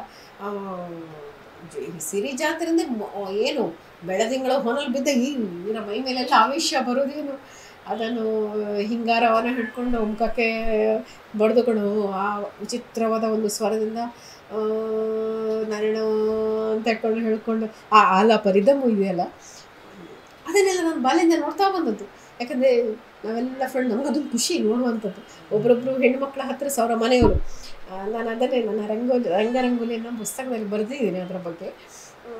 ಇಡೀ ವರ್ಷ ಆ ಒಂದು ಹೆಣ್ಣು ಮಗಳಿಗೆ ಅವಳ ಗಂಡ ಮತ್ತು ಅಥವಾ ಅತ್ತೆ ನಾದಿನಿರ್ಬೋದು, ಗಂಡನ ಮನೆಯವರು ಆ ಸಮಯದಲ್ಲಿ ಕಷ್ಟ ಕೊಡ್ತಿರ್ತಾರೆ. ಯಾಕಂದರೆ ನಮ್ಮ ಸಮಾಜದ ಕುಟುಂಬ ವ್ಯವಸ್ಥೆ ಆಗ ಹಾಗಿತ್ತು. ಈಗಾದರೆ ಹೆಣ್ಮಕ್ಳು ಪ್ರಶ್ನೆ ಮಾಡ್ತಾರೆ, ಅವ್ರಿಗೆ ಪಾಪ ಕಲ್ತಿರೋದಿಲ್ಲ. ಆಗ ಇದು ಇಲ್ಲಿ ಬರುವ ಎಲ್ಲ ಹೆಚ್ಚಿನ ಹೆಣ್ಣು ಮಕ್ಕಳು 80% ಕೆಳ ಮಧ್ಯಮ ವರ್ಗ ಅಥವಾ ಬಡವರು.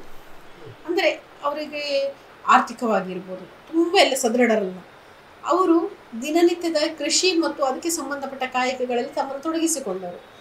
ಸರಿ ಊಟಕ್ಕಿರೋದಿಲ್ಲ ಅಲ್ವಾ, ಒಂದು ಹೊತ್ತಿದ್ರೆ ಇನ್ನೊಂದು ಹೊತ್ತಿಗೆ ಇರೋದಿಲ್ಲ, ಏನೋ ಕಾಡಿನಲ್ಲಿ ತರಲಿಕ್ಕೆ ಹೋಗಬೇಕು, ಈ ಥರ. ತಡ ಇದ್ದರೆ ಅತ್ತೆ ಬೈತಾಳೆ, ಗಂಡ ಬೈತಾಳೆ, ಯಾಕೆ ಇಷ್ಟು ತಡ ಅಂತ ಬೈತಾಳೆ. ಈ ಒಂದು ದಿನ, ವರ್ಷದ ಒಂದು ದಿವಸ ಅವಳು ತನ್ನೊಳಗೆ ಆ ಸಿರಿಯನ್ನು ಆವಹಿಸಿಕೊಂಡು, ಸಿರಿಯ ಆ ದಿಟ್ಟತನವನ್ನು, ದಂಗೆ ಇದೆಯಲ್ಲ, ತನ್ನಲ್ಲಿ ಆವಹಿಸಿಕೊಂಡು ಗಂಡ ಅವ್ರು ದೀನರಾಗಿ ನಿಂತಿರ್ತಾರೆ. ನಾನು ನೋಡಿರೋದು ಇದು. ಮನೆಯವರೆಲ್ಲ ಯಾಕೆ ಆ ಹೆಣ್ಮಗಳಿಗೆ ಕಷ್ಟ ಕೊಟ್ಟಿ ಅಂತ ಇವಳು ಕೇಳ್ತಿರ್ತಾಳೆ ಆವೇಶ ಬಂದು. ಆ ಹೆಣ್ಮಗಳಂದ್ರೆ ಅವಳು ಈ ನಿಮ್ಮ ಅಶೋಕನ ನೋಡಿ ತುಂಬಿಕೊಂಡಾಗೆ ಕೇಳಿರ್ತಾರೆ. ಅವರು ಎದುರಲ್ಲಿ ಅಪರಾಧಿಗಳ ಹಾಗೆ ನಿಂತಿರ್ತಾರೆ. ಇನ್ನು ಮುಂದೆ ಅವಳಿಗೆ ಕಷ್ಟ ಕೊಡಬೇಡ, ಸರಿಯಾಗಿ ಊಟ ಕೊಡು ಅಂತ. ಅಂದರೆ ಇದೊಂಥರ ಏನು ಕೌನ್ಸಿಲಿಂಗ್ ಒಂದು ರೀತಿಯಲ್ಲಿ. ಆ ಹೆಣ್ಣು ಮಕ್ಕಳಿಗೆ ಅಷ್ಟೂ ದಿವಸ, ಒಂದು ವರ್ಷದ ಅಷ್ಟು ಉಳಿದ ಅಷ್ಟು ದಿವಸ ಅನುಭವಿಸಿರ್ತಾರಲ್ಲ ನೋವು, ಅದೆಲ್ಲವನ್ನು ಆ ನಮ್ಮ ದೇವಸ್ಥಾನದ ಗದ್ದೆಯಲ್ಲಿ ಅವರು ಹರಿಬಿಡ್ಲಿಕ್ಕೆ ಒಂದು ಜಾಗ ಅಂತ. ಆ ವೀರಭದ್ರವನ್ನೆಲ್ಲ ಒಳಗೆ ತಗೊಳ್ತಿದ್ದಾನೆ. ಅಥವಾ ಆ ಸಿರಿ ಅನ್ನುವಂಥ ಒಂದು ಶಕ್ತಿ ಎಲ್ಲರೊಳಗೂ ಆವಾಹಿಸಿಕೊಂಡು ಅದನ್ನು ಮಾಡ್ತಿದ್ಲು ಅಂತ. ಇದು ಹೆಣ್ಣು ಮಕ್ಕಳ ಜಾತ್ರೆ. ಹೆಣ್ಣು ಮಕ್ಕಳು ಇಲ್ಲಿ ಹೊರಾಗುವಂಥದ್ದು. ಹೆಣ್ಣು ಮಕ್ಕಳು ತಮಗಾದ ಅನ್ಯಾಯದ ಒಂದು ವರ್ಷದಲ್ಲಿ ಪ್ರತಿದಿನ ನಡೆದಂತಹ ಅನ್ಯಾಯಕ್ಕೆ ಇಲ್ಲಿ ಪ್ರಶ್ನೆ ಮಾಡ್ತಾರೆ ಅವರು. ಮತ್ತೆ ಒಮ್ಮೆ ಹಗುರಾಗಿ ಮತ್ತೆ ಒಂದು ವರ್ಷಕ್ಕೆ ತಯಾರಾಗ್ತಾರೆ. ಇಂತಹ ಗ್ರಾಮೀಣ ಏನು ಹೇಳೋದು ಸಂಸ್ಕೃತಿಗಳು ಇದು ದಕ್ಷಿಣ ಕನ್ನಡದಲ್ಲಿ ಮಾತ್ರ ಅಲ್ಲದೆ ಬೇರೆ ಬೇರೆ ಕಡೆಗಳಲ್ಲಿ ಇರ್ಬೋದು ಈ ರೀತಿ. ಆದರೆ ಅದು ಬೇರೆ ಬೇರೆ ಆಯಾಮಗಳಲ್ಲಿ ಇರ್ಬೋದು, ಆದರೆ ಇಂಥದ್ದು ಇರ್ತದೆ. ಅಂದರೆ ಮೊದಲು ಈ ಥರ ನಿಮ್ಮಲ್ಲಿ ವೈದ್ಯರು, ಸೈಕಾಲಜಿಸ್ಟ್ ಇರಲಿಲ್ಲಲ್ಲ. ಜನರು ಇದಕ್ಕೋಸ್ಕರ ಕಂಡುಕೊಂಡಂಥ ವಿವಿಧ ಮಾರ್ಗಗಳು ಇದೇ ರೀತಿದಿರ್ಬೋದು.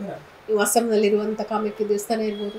ಪ್ರತಿಯೊಂದು ಅದಕ್ಕೊಂದು ನಿರ್ದಿಷ್ಟವಾದ ಬದುಕಿನ ವಿವಿಧ ಸಮಸ್ಯೆಗಳಿಗೆ ಆಗ ದೇವಾಲಯಗಳೇ ಚಿಕಿತ್ಸಾಲಯ ಬೇರೆ ಬೇರೆ ರೀತಿಯಲ್ಲಿ ಇರ್ಬೋದು. ನಿಮ್ಮ ಪ್ರಕಾರ ಮಾನವನ ಬೆಳವಣಿಗೆಗೆ ಅಥವಾ ಮನುಷ್ಯನ ಮನಸ್ಸಿಗೆ ಈ ನಾಟಕ ಅಂತ ಹೇಳುವಂಥದ್ದು ಹೇಗೆ ಔಷಧಿ? ನಾನು ನೀವು ಕೇಳಿದ್ರೆ ಎಲ್ಲ ಪ್ರಶ್ನೆಗಳಿಗೆ ಉತ್ತರ ಕೊಡುವಷ್ಟು ಪ್ರಾಜ್ಞಳಲ್ಲ. ನನ್ನ ಅನುಭವಕ್ಕೆ ಬಂದಷ್ಟು ಅನುಭವವನ್ನು ಹೇಳಿ. ಈಗ ನಮ್ಮಲ್ಲಿ ನೀವು ಕೇಳಿದ್ರಿ, ಗ್ರಾಮೀಣ ಪ್ರದೇಶದಲ್ಲಿ ನೀವು ಸಂಘಟನೆಯನ್ನು ಆರಂಭ ಮಾಡಿದಿರಿ ಅಂತ ನಮ್ಮ ಅಮೋಘ. ಇವಾಗ ನಮ್ಮದು ನಾಟಕ ಸ್ವಲ್ಪ ಬಿಡುವಿನ ಹಂತದಲ್ಲಿ ಇದೆ. ಅಂದರೆ ರಿಹರ್ಸಲ್ ಆಗ್ತಾ ಇಲ್ಲ. ನನಗೆಲ್ಲ ನಮ್ಮ ತಂಡದವರು ಕಾಲ್ ಮಾಡೋದು, ಅಥವಾ ನಿಮ್ಮಕ್ಕ ಯಾವಾಗ ಶುರು ಮಾಡೋದು ಹೊಸ ನಾಟಕ, ಎಂಥ ಟೆನ್ಷನ್ ಆಗಿ ಬಿಡ್ತದೆ ಅಂತ. ಯಾಕೆ ಟೆನ್ಷನ್? ಇಡೀ ದಿವಸ ನಮ್ಮದು ಬಿಸ್ನೆಸ್ ಇದು, ಅದೇ ಇದು ಟೆನ್ಷನ್.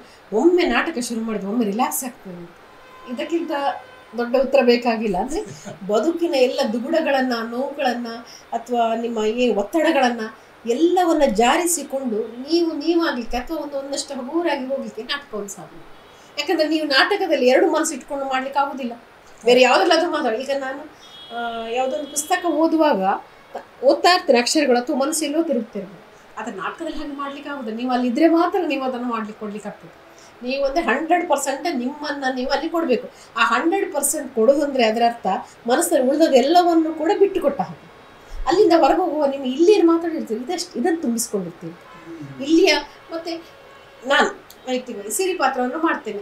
ಸಿರಿಗೆ ಅದೊಂದು ದೌರ್ಜನ್ಯಕ್ಕೆ ಆ ರಂಗದ ಮೇಲೆ ಹೋಗಿ ಆ ರೀತಿ ಜೋರಾಗಿ ಕಿರಿಚಿ ಆಡೋದಿದೆ. ಬದುಕಿನಲ್ಲಿ ನನಗೆ ಆದಂಥ ನೋವಿಗೆ ನಿಜ ಬದುಕಿನಲ್ಲಿ ಹಾಗೆ ಕಿರಿಸಲಿಕ್ಕೆ ಆಗ್ತದೆ. ಒಬ್ಬ ಸಾಮಾನ್ಯ ಬೇರೆ ನನ್ನನ್ನು ಬಿಟ್ಟು ಬೇರೆ ಹೆಣ್ಣು ಮಗಳಿಗೆ ಏನೋ ಒಂದು ನೋವಾಗಿರ್ತದೆ. ಅವಳಿಗೆ ಆತ್ಮೀಯ ವರ್ಗದಿಂದ ಇರ್ಬೋದು, ಗಂಡನ ಮನೆಯಿಂದ ಇರ್ಬೋದು, ತಾಯಿ ಮನೆಯಿಂದ ಇರ್ಬೋದು, ಅಮ್ಮನಿಂದ ಇರ್ಬೋದು, ಯಾರಿಂದಲೂ ನೋವು ಯಾರು ಕೊಡ್ಬೋದು. ಆದರೆ ಅದಕ್ಕೆ ಹೆಚ್ಚು ಮೌನಾಗಿ ಬರ್ಬೋದಲ್ವ. ಆ ಮೌನಾಗಿ ಬರೋದು ಅಂದರೆ ಒಂದಷ್ಟು ಗಂಟೆ ನಿಮ್ಮ ಒಳಗೆ ಅಡಗಿಸಿಡೋದಲ್ಲ. ಅದನ್ನು ಗಂಟು ಬಿಚ್ಚಲಿಕ್ಕಿರುವ ಸ್ಥಳ ಯಾವುದು? ಅದು ಆ ದೇಗುಲ ಯಾವುದು? ಅದು ರಂಗ. ಇಲ್ಲಿ ನಾನು ಗಟ್ಟಿಗೆ ಹಾ ಹಾ ಅಂತ ನಗಡ್ಬೋದು, ಮನಸ್ಸು ಬಿಚ್ಚಿ ಏನು ವಿಕಟನಾಗಿಯೂ ನಗ್ಬೋದು, ಚಂದ ಅಲ್ವಾ? ಮನಸ್ಸು ಬಿಚ್ಚಿ ಆಡ್ಬೋದು. ಬೋರನಾಗಿ ಸೇರಿ ತನ್ನ ತಂದೆ ಸತ್ತಾಗ ಆಡುವಂಥ ದೃಶ್ಯ ಉಂಟು. ಏನು ಕಿರ್ಚಿ ಆಡಲಿಕ್ಕೆ. ಆ ಕಿರ್ಚಿ ಆಡೋದಂದರೆ ಈ ದುಃಖ ಮಾತ್ರ ಅಲ್ಲ, ಅದರ ಹಿಂದೆ ಒಂದಷ್ಟು ನಾನು ಹೇಳಿದಾಗ ಒಂದು ಪಯಣ ಅಲ್ವಾ ಇದು. ಆ ಪಯಣದ ಹಿಂದಿನ ಅದೆಷ್ಟೋ ಗಂಟುಗಳೆಲ್ಲ ಬಿಚ್ಚಿ ಹೋದ ಹಾಗೆ, ಹಗುರಾದ ಹಾಗೆ ಅಲ್ವಾ. ಅಂದರೆ ನಿಮಗೆ ನಾಟಕ ಮಾಡಿ ಬರುವಾಗ ರಿಲ್ಯಾಕ್ಸ್ ಆಗಿ ಅದು ಕೌನ್ಸಿಲಿಂಗ್ ಅಂತ ಅನ್ನೋದು ನನಗೆ ಮಾತ್ರ ಅಲ್ಲ, ಎಲ್ರಿಗೂ ಅಂತ ಅಂದ್ಕೊಳ್ತೀನಿ. ಹಾಗೆ ನನಗನ್ಸೋದು ಬದುಕಿನಲ್ಲಿ ಪ್ರತಿಯೊಬ್ಬರು ಕೂಡ ಒಂದೊಂದು ಪಾತ್ರವನ್ನು ಮಾಡ್ತಾನೆ ಇರ್ತಾರೆ ಅಂತ.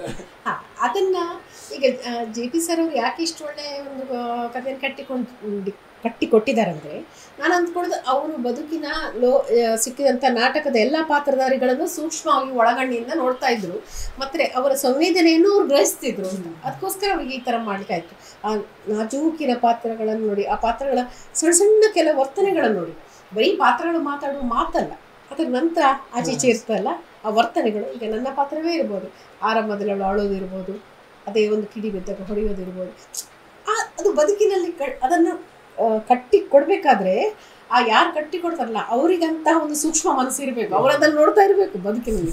ಅವರಿಗಂತ ಬೇಬೇಕಾದ್ರೆ ಒಂದಿಬ್ರು ಮೂವರು ಸಿಕ್ಕಿರ್ಬೇಕು ಅಲ್ವಾ, ಅದು ನಿಜವಾದ ಬರಹಗಾರರ ಶಕ್ತಿ.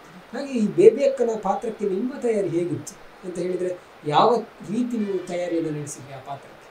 ಇಲ್ಲ, ತಯಾರಿ ಅನ್ನೋದು ನಂಗೆ ಯಾಕಂದರೆ ನನಗೆ ಗೊತ್ತಿಲ್ಲದೆ ಬೇಬಿ ಅಕ್ಕನಾಗಿ ಆಗಿತ್ತು. ಅದಕ್ಕೆ ಅದೇ ನಾನು ಹೇಳಿದ್ನಲ್ಲ. ಆನಂತರ ನನಗೆ JP ಸರ್ ಅವರು ಕೆಲವು ಸೂಚನೆ ಕೊಟ್ಟಿದ್ರು. ಅದೇ ಆ ಬೇಬಿ ಅಕ್ಕ ಅನ್ನೋ ಪಾತ್ರದ ಸ್ವಭಾವಗಳೇನು ಅನ್ನೋದನ್ನು ಹೇಳಿದರು. ನಾನು ಅದನ್ನು ಯೋಚನೆ ಮಾಡ್ತಾ ಇದ್ದೆ. ಬೇಬಿ ಅಕ್ಕ ಅಂದರೆ ಯಾರೋ ಬಂದಾಗ ಸ್ವಲ್ಪ ವಿಶೇಷ ಜಾಸ್ತಿ ಮಾಡಿ ಅದನ್ನು ಪ್ರೇಕ್ಷೆಯಿಂದ ಹೇಳುವಂಥದ್ದು, ಅವರು ಆ ರೀತಿ ನನಗೆ ಹೇಳಿದರು. ದುಃಖ ಉಂಟು, ಆದರೆ ಅಷ್ಟು ತೋರಿಸುವಷ್ಟಲ್ಲ, ಅದನ್ನು ಜಾಸ್ತಿ ಮಾಡಿ ತೋರಿಸ್ತಾರೆ. ಯಾಕಂದರೆ ಹಳ್ಳಿಯವರು ಇರೋದೇ ಹೇಗೆ, ಪಾಪ ಅವರಿಗೆ ಅದನ್ನು ಹಾಗೆ ಹೇಳಿದರೆ ಮಾತ್ರ ದುಃಖ ಅಂತ. ನಾವು ನೋಡಿದ ಪಾತ್ರಗಳೇ ಅಲ್ವಾ ಅದನ್ನು. ಆಗ ನಾನು ನನಗೆ ಕಂಡ ಪಾತ್ರಗಳನ್ನು ನನ್ನ ಮನಸ್ಸನ್ನು ರಚನೆ ಮಾಡಿದೆ. ಅವರು ಆಗಿದ್ರಲ್ಲ ಅನ್ನೋ ಇರುತ್ತೆ.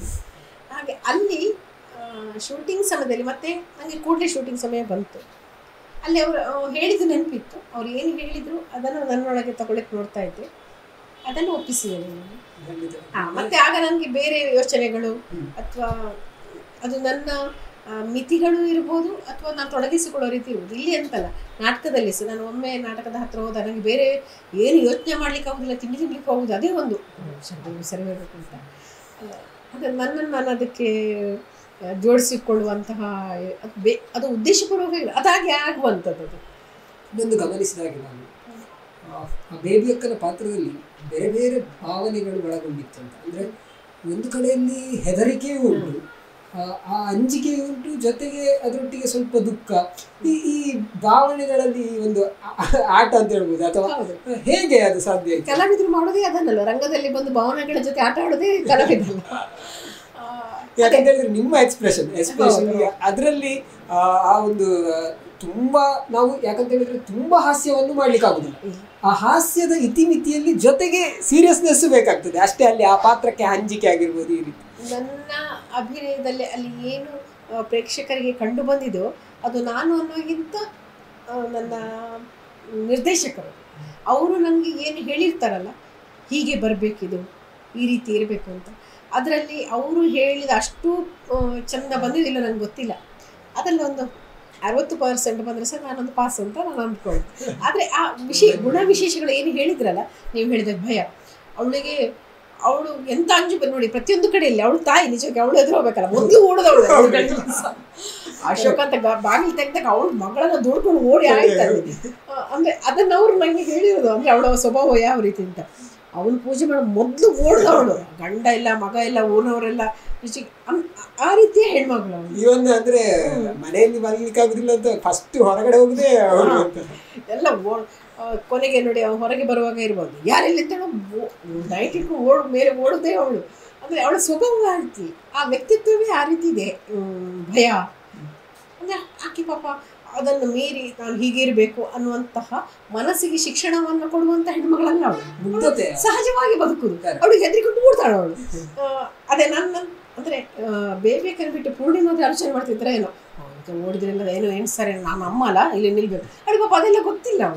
ಅವಳು ಏನಿದೆ ಅದನ್ನೇ ತೋರಿಸ, ಜೊತೆಗೆ ತಾನು ತಾಯಿಯಾಗಿ ಆ ಭಯವನ್ನು ಅಥವಾ ತನಗೆ ಕಾಳಜಿ ಇದೆ ಅನ್ನೋದನ್ನು ತೋರಿಸ್ಬೇಕು ಅನ್ನುವಂಥ ಒಂದು ಇದೆ. ಯಾಕಂದ್ರೆ ಇದ್ರೆ ಒಳಗಿರ್ಬೋದು ಸಮಾಜ ಆ ಥರ, ಅದಕ್ಕೂ ಆ ಅಭಿನಯ ಒಳಗೆ ತಾನೆ ನೋಡಮ್ಮ ಅಂತ ಅಂತೀವಲ್ಲ, ಅದು ಯಾಕಂದರೆ ಅದು ಬೇಕಾದು. ಅದೇ ಅಲ್ಲಿ ಬರುವಂಥ ಪ್ರತಿಯೊಂದು ಪಾತ್ರಗಳಿಗೂ ಒಂದೊಂದು ಗುಣಗಳಿವೆ. ಯಾಕಂದರೆ ಒಂದು ಹಳ್ಳಿ ಅಂದರೆ ಒಬ್ಬರೊಬ್ಬರು ಒಂದೊಂದು ರೀತಿ. ಅದನ್ನು ಸರ್ ಹೇಳಿ ಉದಾಹರಣೆ ಕೊಡ್ಬೇಕು ಏನಂತ ಹೇಳಿದರೆ, ಎಷ್ಟೋ ಸಲ ನಾನು ಈ ಗ್ರಾಮೀಣ ಪ್ರದೇಶಗಳಿಗೆ ಹೋಗುವಾಗ ಅಲ್ಲಿ ಈ ಅಂಗಡಿಯ ಎದುರು ಹೀಗೆ ಕೂತ್ಕೊಂಡಿರ್ತಾರೆ ಒಂದು 3-4 ಜನ. ಹೊಸ ಕಾರು ಅಥವಾ ಹೊಸ ವ್ಯಕ್ತಿ ಬಂದರು ಅಂತಾದರೆ ಕೂಡಲೇ ಗೊತ್ತಾಗ್ತದೆ. ನಮ್ಮ ಈಗ ಪೇಟೆಯಲ್ಲಿ ಆದರೆ ನಮಗೆ ತುಂಬ ಯಾರು ಹೋಗ್ತಾರೆ ಯಾರು ಬರ್ತಾರೆ ಗೊತ್ತಾಗೋದಿಲ್ಲ. ಆದರೆ ಗ್ರಾಮೀಣ ಪ್ರದೇಶದಲ್ಲಿ ಎಷ್ಟು ಸೂಕ್ಷ್ಮತೆ ಅಂತ ಹೇಳಿದರೆ ಅದನ್ನು ಕೂಡಲೇ ಗೊತ್ತಾಗಿ ಅದು ಸ್ಪ್ರೆಡ್ ಆಗಿ ಆಗ್ತದೆ ಅಷ್ಟು ಬೇಗ. ಅದು ಗ್ರಾಮೀಣತೆಯ ಒಂದು ಸೊಗಡು ಅಂತ ಹೇಳ್ಬೋದು. ಒಂದು ಮನೆ ಇದ್ದ ಹಾಗೆ ಅದು. ಆ ಊರಿನಲ್ಲಿರುವ ಪ್ರತಿಯೊಂದು ಘಟನೆಗಳು ಆ ಒಂದು ಮನೆಗೆ ಸಂಬಂಧಪಟ್ಟದ ಆಗಿರೋದಿಲ್ಲ, ಇಡೀ ಊರಿಗೆ ಸಂಬಂಧಪಟ್ಟ ಹಾಗೆ.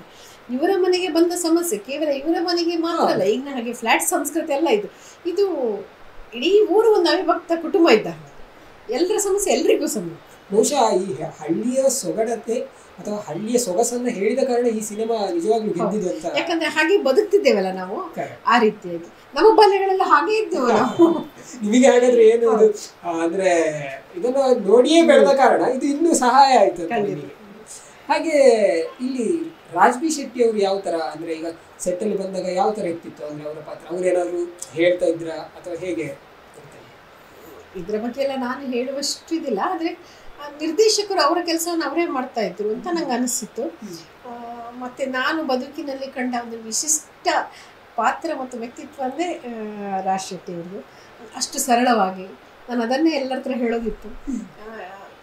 ಯಾವುದೇ ತಾನೊಬ್ಬ ಬಹಳ ದೊಡ್ಡ ನಟ ಕಲಾವಿದ ಅನ್ನುವಂಥ ಯಾವ ಹಮ್ಮು ಬಿಮ್ಮು ಏನೂ ಇಲ್ಲ, ಎಲ್ಲರದ್ದು ಸಹಜವಾಗಿ ಅಥವಾ ನಮಗಿಂತಲೂ ಒಂದು ಸ್ಟೆಪ್ ಕೆಳಗೆ ಇರುವವರ ರೀತಿಯಲ್ಲಿ ಪ್ರತಿಯೊಬ್ಬರ ಹತ್ರ ಕೂಡ ಮಾತು ಇರ್ಬೋದು, ಹಾಸ್ಯ ಇರ್ಬೋದು, ನಗೆ ಇರ್ಬೋದು, ತುಂಬ ಸಿರಿವಂತ ವ್ಯಕ್ತಿತ್ವ ಅಂತ ನನಗೆ ಅನಿಸುತ್ತೆ. ಅದು ನಂಗೆ ತುಂಬ ಖುಷಿ ಇದೆ, ಹೀಗೆ ಇರಬೇಕು ಅನ್ನೋ ರೀತಿಯಲ್ಲಿ. ಹಾಗೆ ಈ ಸೆಟ್ಟಿನ ವಾತಾವರಣ ಹೇಗಿತ್ತು ಅಂದ್ರೆ? ತುಂಬ ಚೆನ್ನಾಗಿ. ಒಟ್ಟು ಎಷ್ಟು ದಿನದ ಶೂಟಿಂಗ್ ಆಗಿತ್ತು ಮತ್ತೆ ಹೇಗಿತ್ತು? ನನಗೊಂದು 20 ದಿವಸ ಇದ್ದಿರಬೇಕು. ಮತ್ತೆ ಅಲ್ಲಿಯ ವಾತಾವರಣ ಅಂದರೆ ನಾನು ಆ ನಂತರ ಸಹ ಒಂದೆರಡು ಸಿನಿಮಾದಲ್ಲಿ ಅಭಿನಯಿಸಿದ್ದೆ. ನಾನು ಅಲ್ಲಿ ವಾತಾವರಣ ಚೆನ್ನಾಗಿತ್ತು. ಆಗ ನಾನು JP ಸರ್ ಹತ್ರ ಫೋನ್ ಮಾಡಿ ಹೇಳಿದೆ, ವ್ಯತ್ಯಾಸ ಏನಂದರೆ ಫ್ರಮ್ ಸಿನಿಮಾದ ಥರ ಇದು ಕುಟುಂಬ, ಅಲ್ಲಿ ನಾನು ವರ್ಕ್ ಮಾಡಿ ನನ್ನ ಕೆಲಸ ಮುಗಿಸ್ಕೊಂಡು ಬರೋದು ಆಯಿತಾ. ಇದು ಹಾಗಲ್ಲ, ಎಲ್ಲರೂ ಒಂದು ಕುಟುಂಬವೇ ಅಲ್ಲಿ ಕೂಡ. ಅದು ಅದರ ಭಾಗವಾಗಿ ಎಲ್ಲರೂ ಎಲ್ಲ ಕೆಲಸ ಮಾಡ್ತಾಯಿದ್ರು. ಅದು ಕೆಲಸ ಅಲ್ಲ, ನಾವೇ ಫ್ರಮ್ ಎಲ್ಲರೂ ಅದೇ ಆಗಿದ್ರು. ಇದು ನಾನು ಕಂಡುಕೊಂಡ ವೈಶಿಷ್ಟ್ಯತೆಯಲ್ಲಿ ತುಂಬ ಆ ಸೆಟ್ಟಿಗೆ ಹೋಗೋದು. ಕ್ಷಣಗಳನ್ನು ಅಥವಾ ಒಂದು ಒಳ್ಳೆಯ ಖುಷಿ ಕೊಟ್ಟಂಥ ಕ್ಷಣಗಳನ್ನು ಹೇಳಿದ್ರೆ ನನ್ನ ಚಿತ್ರೀಕರಣದ ಪ್ರತಿಯೊಂದು ಸಣ್ಣ ಸಣ್ಣ ಕ್ಷಣಗಳನ್ನು ಕೂಡ ನಾನು ತುಂಬ ಚೆಂದ ಅನುಭವಿಸಿದ್ದೇನೆ. ಅಥವಾ ಅದು ಅನುಭೂತಿ ಅಂದರೂ ಕೂಡ ತುಂಬ ಖುಷಿಯಾಗಿದೆ. ಅದು ಗದ್ದೆಯಲ್ಲಿ ನಾವು ಅಲ್ಲಿಯ ಹೆಂಗಸರೊಟ್ಟಿಗೆ ಕೆಲಸ ಮಾಡೋದು, ಆ ಶೂಟಿಂಗ್ ಥರ ಆಗ ಇರ್ಬೋದು, ಜೊತೆಗೆ ಎಲ್ಲರೂ ತಿಂಡಿ ತಿನ್ನೋದಿರ್ಬೋದು, ಅಥವಾ ನನ್ನ ಏನು ಕಾಸ್ಟ್ಯೂಮ್ ಇದೆ ಅದರ ಮೇಲೆ ಎಲ್ಲರೂ ಬೇಬೇಕಾ ಅಂತ ಕರೆಯೋದಿರ್ಬೋದು, ಅಥವಾ ಅಲ್ಲಿ ಲೈಟಿಗೆ ಅದೇನೋ ಬೇಬಿ ಅಂತ ನನ್ನ ಹೆಸರು ಬೇಬಿ, ನಾನು ಆ ಲೈಟ್ನ ಇದು ಮಾಡಿದಾಗ ನಾನು ಓ ಅಂತ ಹೋಗೋದು. ಯಾಕಂದ್ರೆ ಎಲ್ಲರೂ ನನ್ನ ಬೇಬೇಕಂತ ಹೇಳ್ತಾಯಿದ್ರು, ನಾನೇ ಓ ಅಂತ ಹೇಳೋದು, ಆ ಮಕ್ಕಳೆಲ್ಲ ನಗೋದು. ಒಂದು ಒಟ್ಟಾರೆಯಾಗಿ ವಾತಾವರಣ ನೀವು ಹೇಳಿದಾಗೆ ಒಂದು ರಿಲ್ಯಾಕ್ಸ್ ಆಗುವಂತಹ, ಬರೀ ಶೂಟಿಂಗ್ ಅಂತ ಒಂಥರ ಟೆನ್ಷನ್ ಅಲ್ಲ, ಈಗ ನನ್ನ ಸರದಿ ಬರ್ತಾರೆ ನನಗೆ ಒಳ್ಳೆ ಅಭಿನಯಿಸಬೇಕು ಅಂತ ಆ ಥರ ಗಂಭೀರತೆ ಅಂಥದ್ದೇನಿಲ್ಲ. ತುಂಬ ಹಗುರವಾಗಿ ಅದನ್ನು ತಗೊಳ್ಳುವಂಥ ಬಹುಶಃ ಆ ಕತೆಗೆ ಅದು ಬೇಕಿತ್ತು ಇರ್ಬೋದು.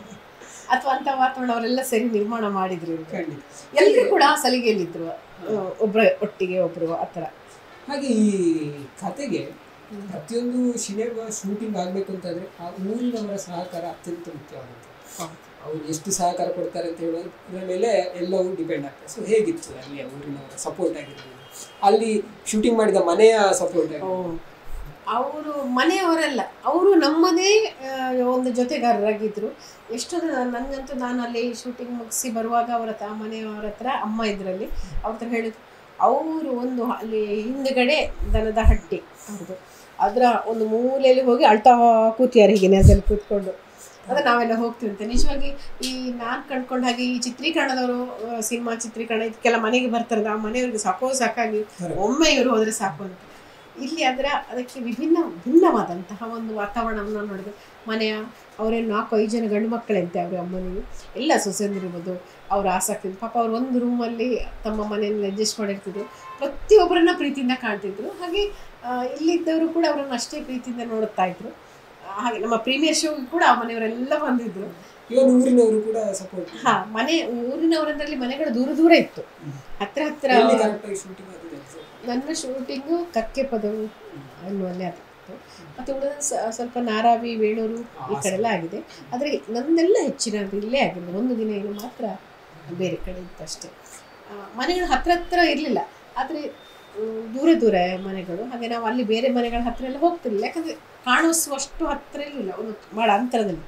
ಆದರೆ ಆ ಕೆಲವು ಅವರಿಗೆ ಸಮೀಪ ಅನ್ನಿಸುವ ಕೆಲವು ಮನೆಯವರೆಲ್ಲ ಶೂಟಿಂಗ್ ನೋಡಲಿಕ್ಕೆ ಬರ್ತಾಯಿದ್ರು, ಬಂದು ಮೌನವಾಗಿ ಶೂಟಿಂಗ್ ನೋಡ್ತಾಯಿದ್ರು. ಮತ್ತು ಇವರ ಮನೆಯೊಳಗೆ ಬಂದು ಇವರ ಒಟ್ಟಿಗೆ ಇರ್ತಿದ್ರು, ಶೂಟಿಂಗ್ ನೋಡಲಿಕ್ಕೆ ಬರೋದು ಅಂತ. ಅದೊಂದು ಖುಷಿ ಇರ್ತದಲ್ಲ ಹಳ್ಳಿಗೆಲ್ಲ.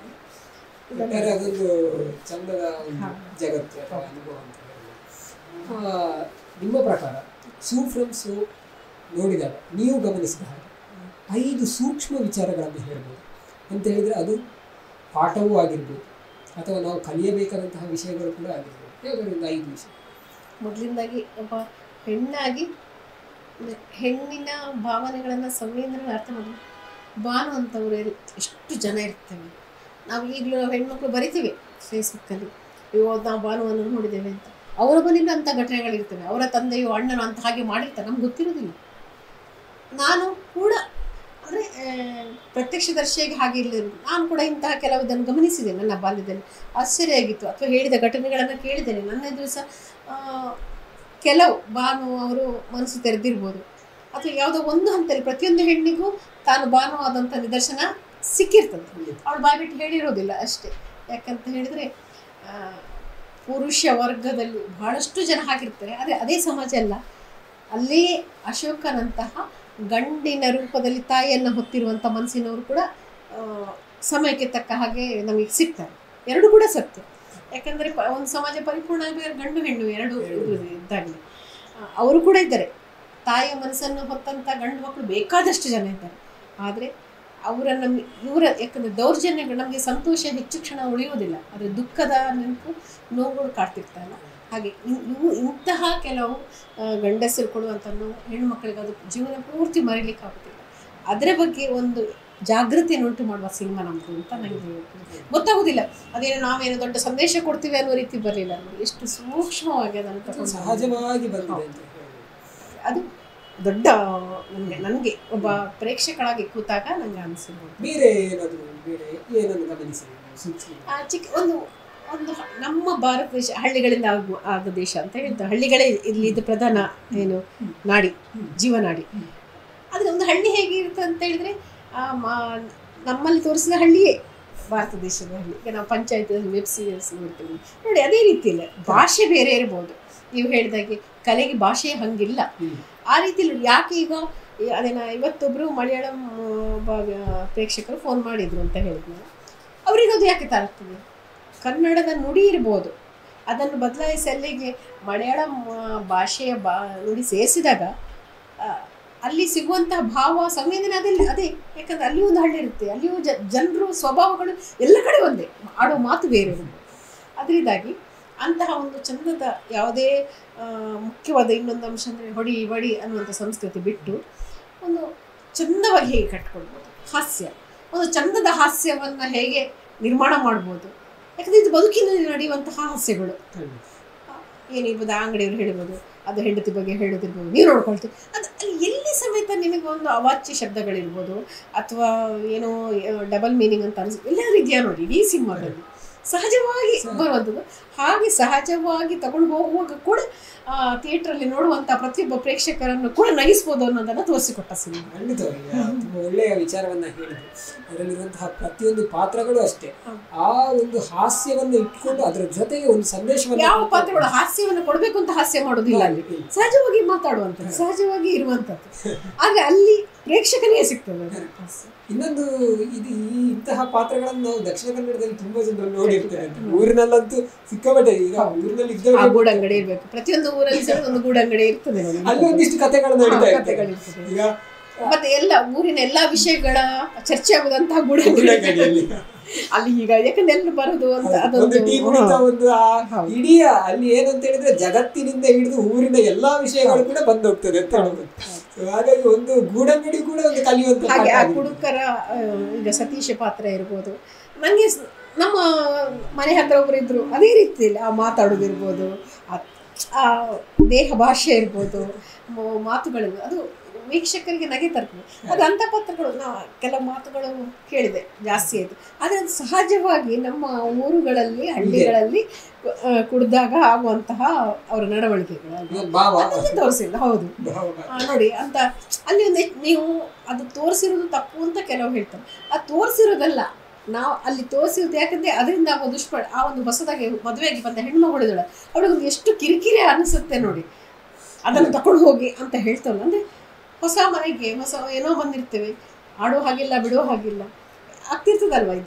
ಇದೇನು ಅಲ್ಲ ಸಲ್ಲದನ್ನು ತಂದದಲ್ಲ, ಬದುಕಿನಲ್ಲಿ ನಡೀತಾ ಇರುವಂತಹ ಪಾತ್ರಗಳನ್ನೇ ಕರ್ಕೊಂಡು ಬಂದಿರೋದಿಲ್ಲ.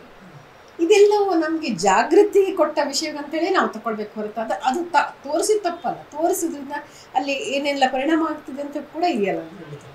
ಅಂತೂ ಒಟ್ಟಾರೆಯಾಗಿ ಹೇಳೋದಿದ್ರೆ ಆ ಹಳ್ಳಿಯ ಸೊಗಡನ್ನು ನಮ್ಮ ಅದರಲ್ಲೂ ದಕ್ಷಿಣ ಕನ್ನಡದ ಆ ಸೊಗಡನ್ನು ಅಚ್ಚೊತ್ತಿ ಆ ಸಿನಿಮಾದಲ್ಲಿ ಹೇಳಿದ್ದಾರೆ. ಬಹುಶಃ ಅದಕ್ಕೆ ಆ ಸಿನಿಮಾ ಇವತ್ತು ಗೆಲ್ತಾ ಇದೆ.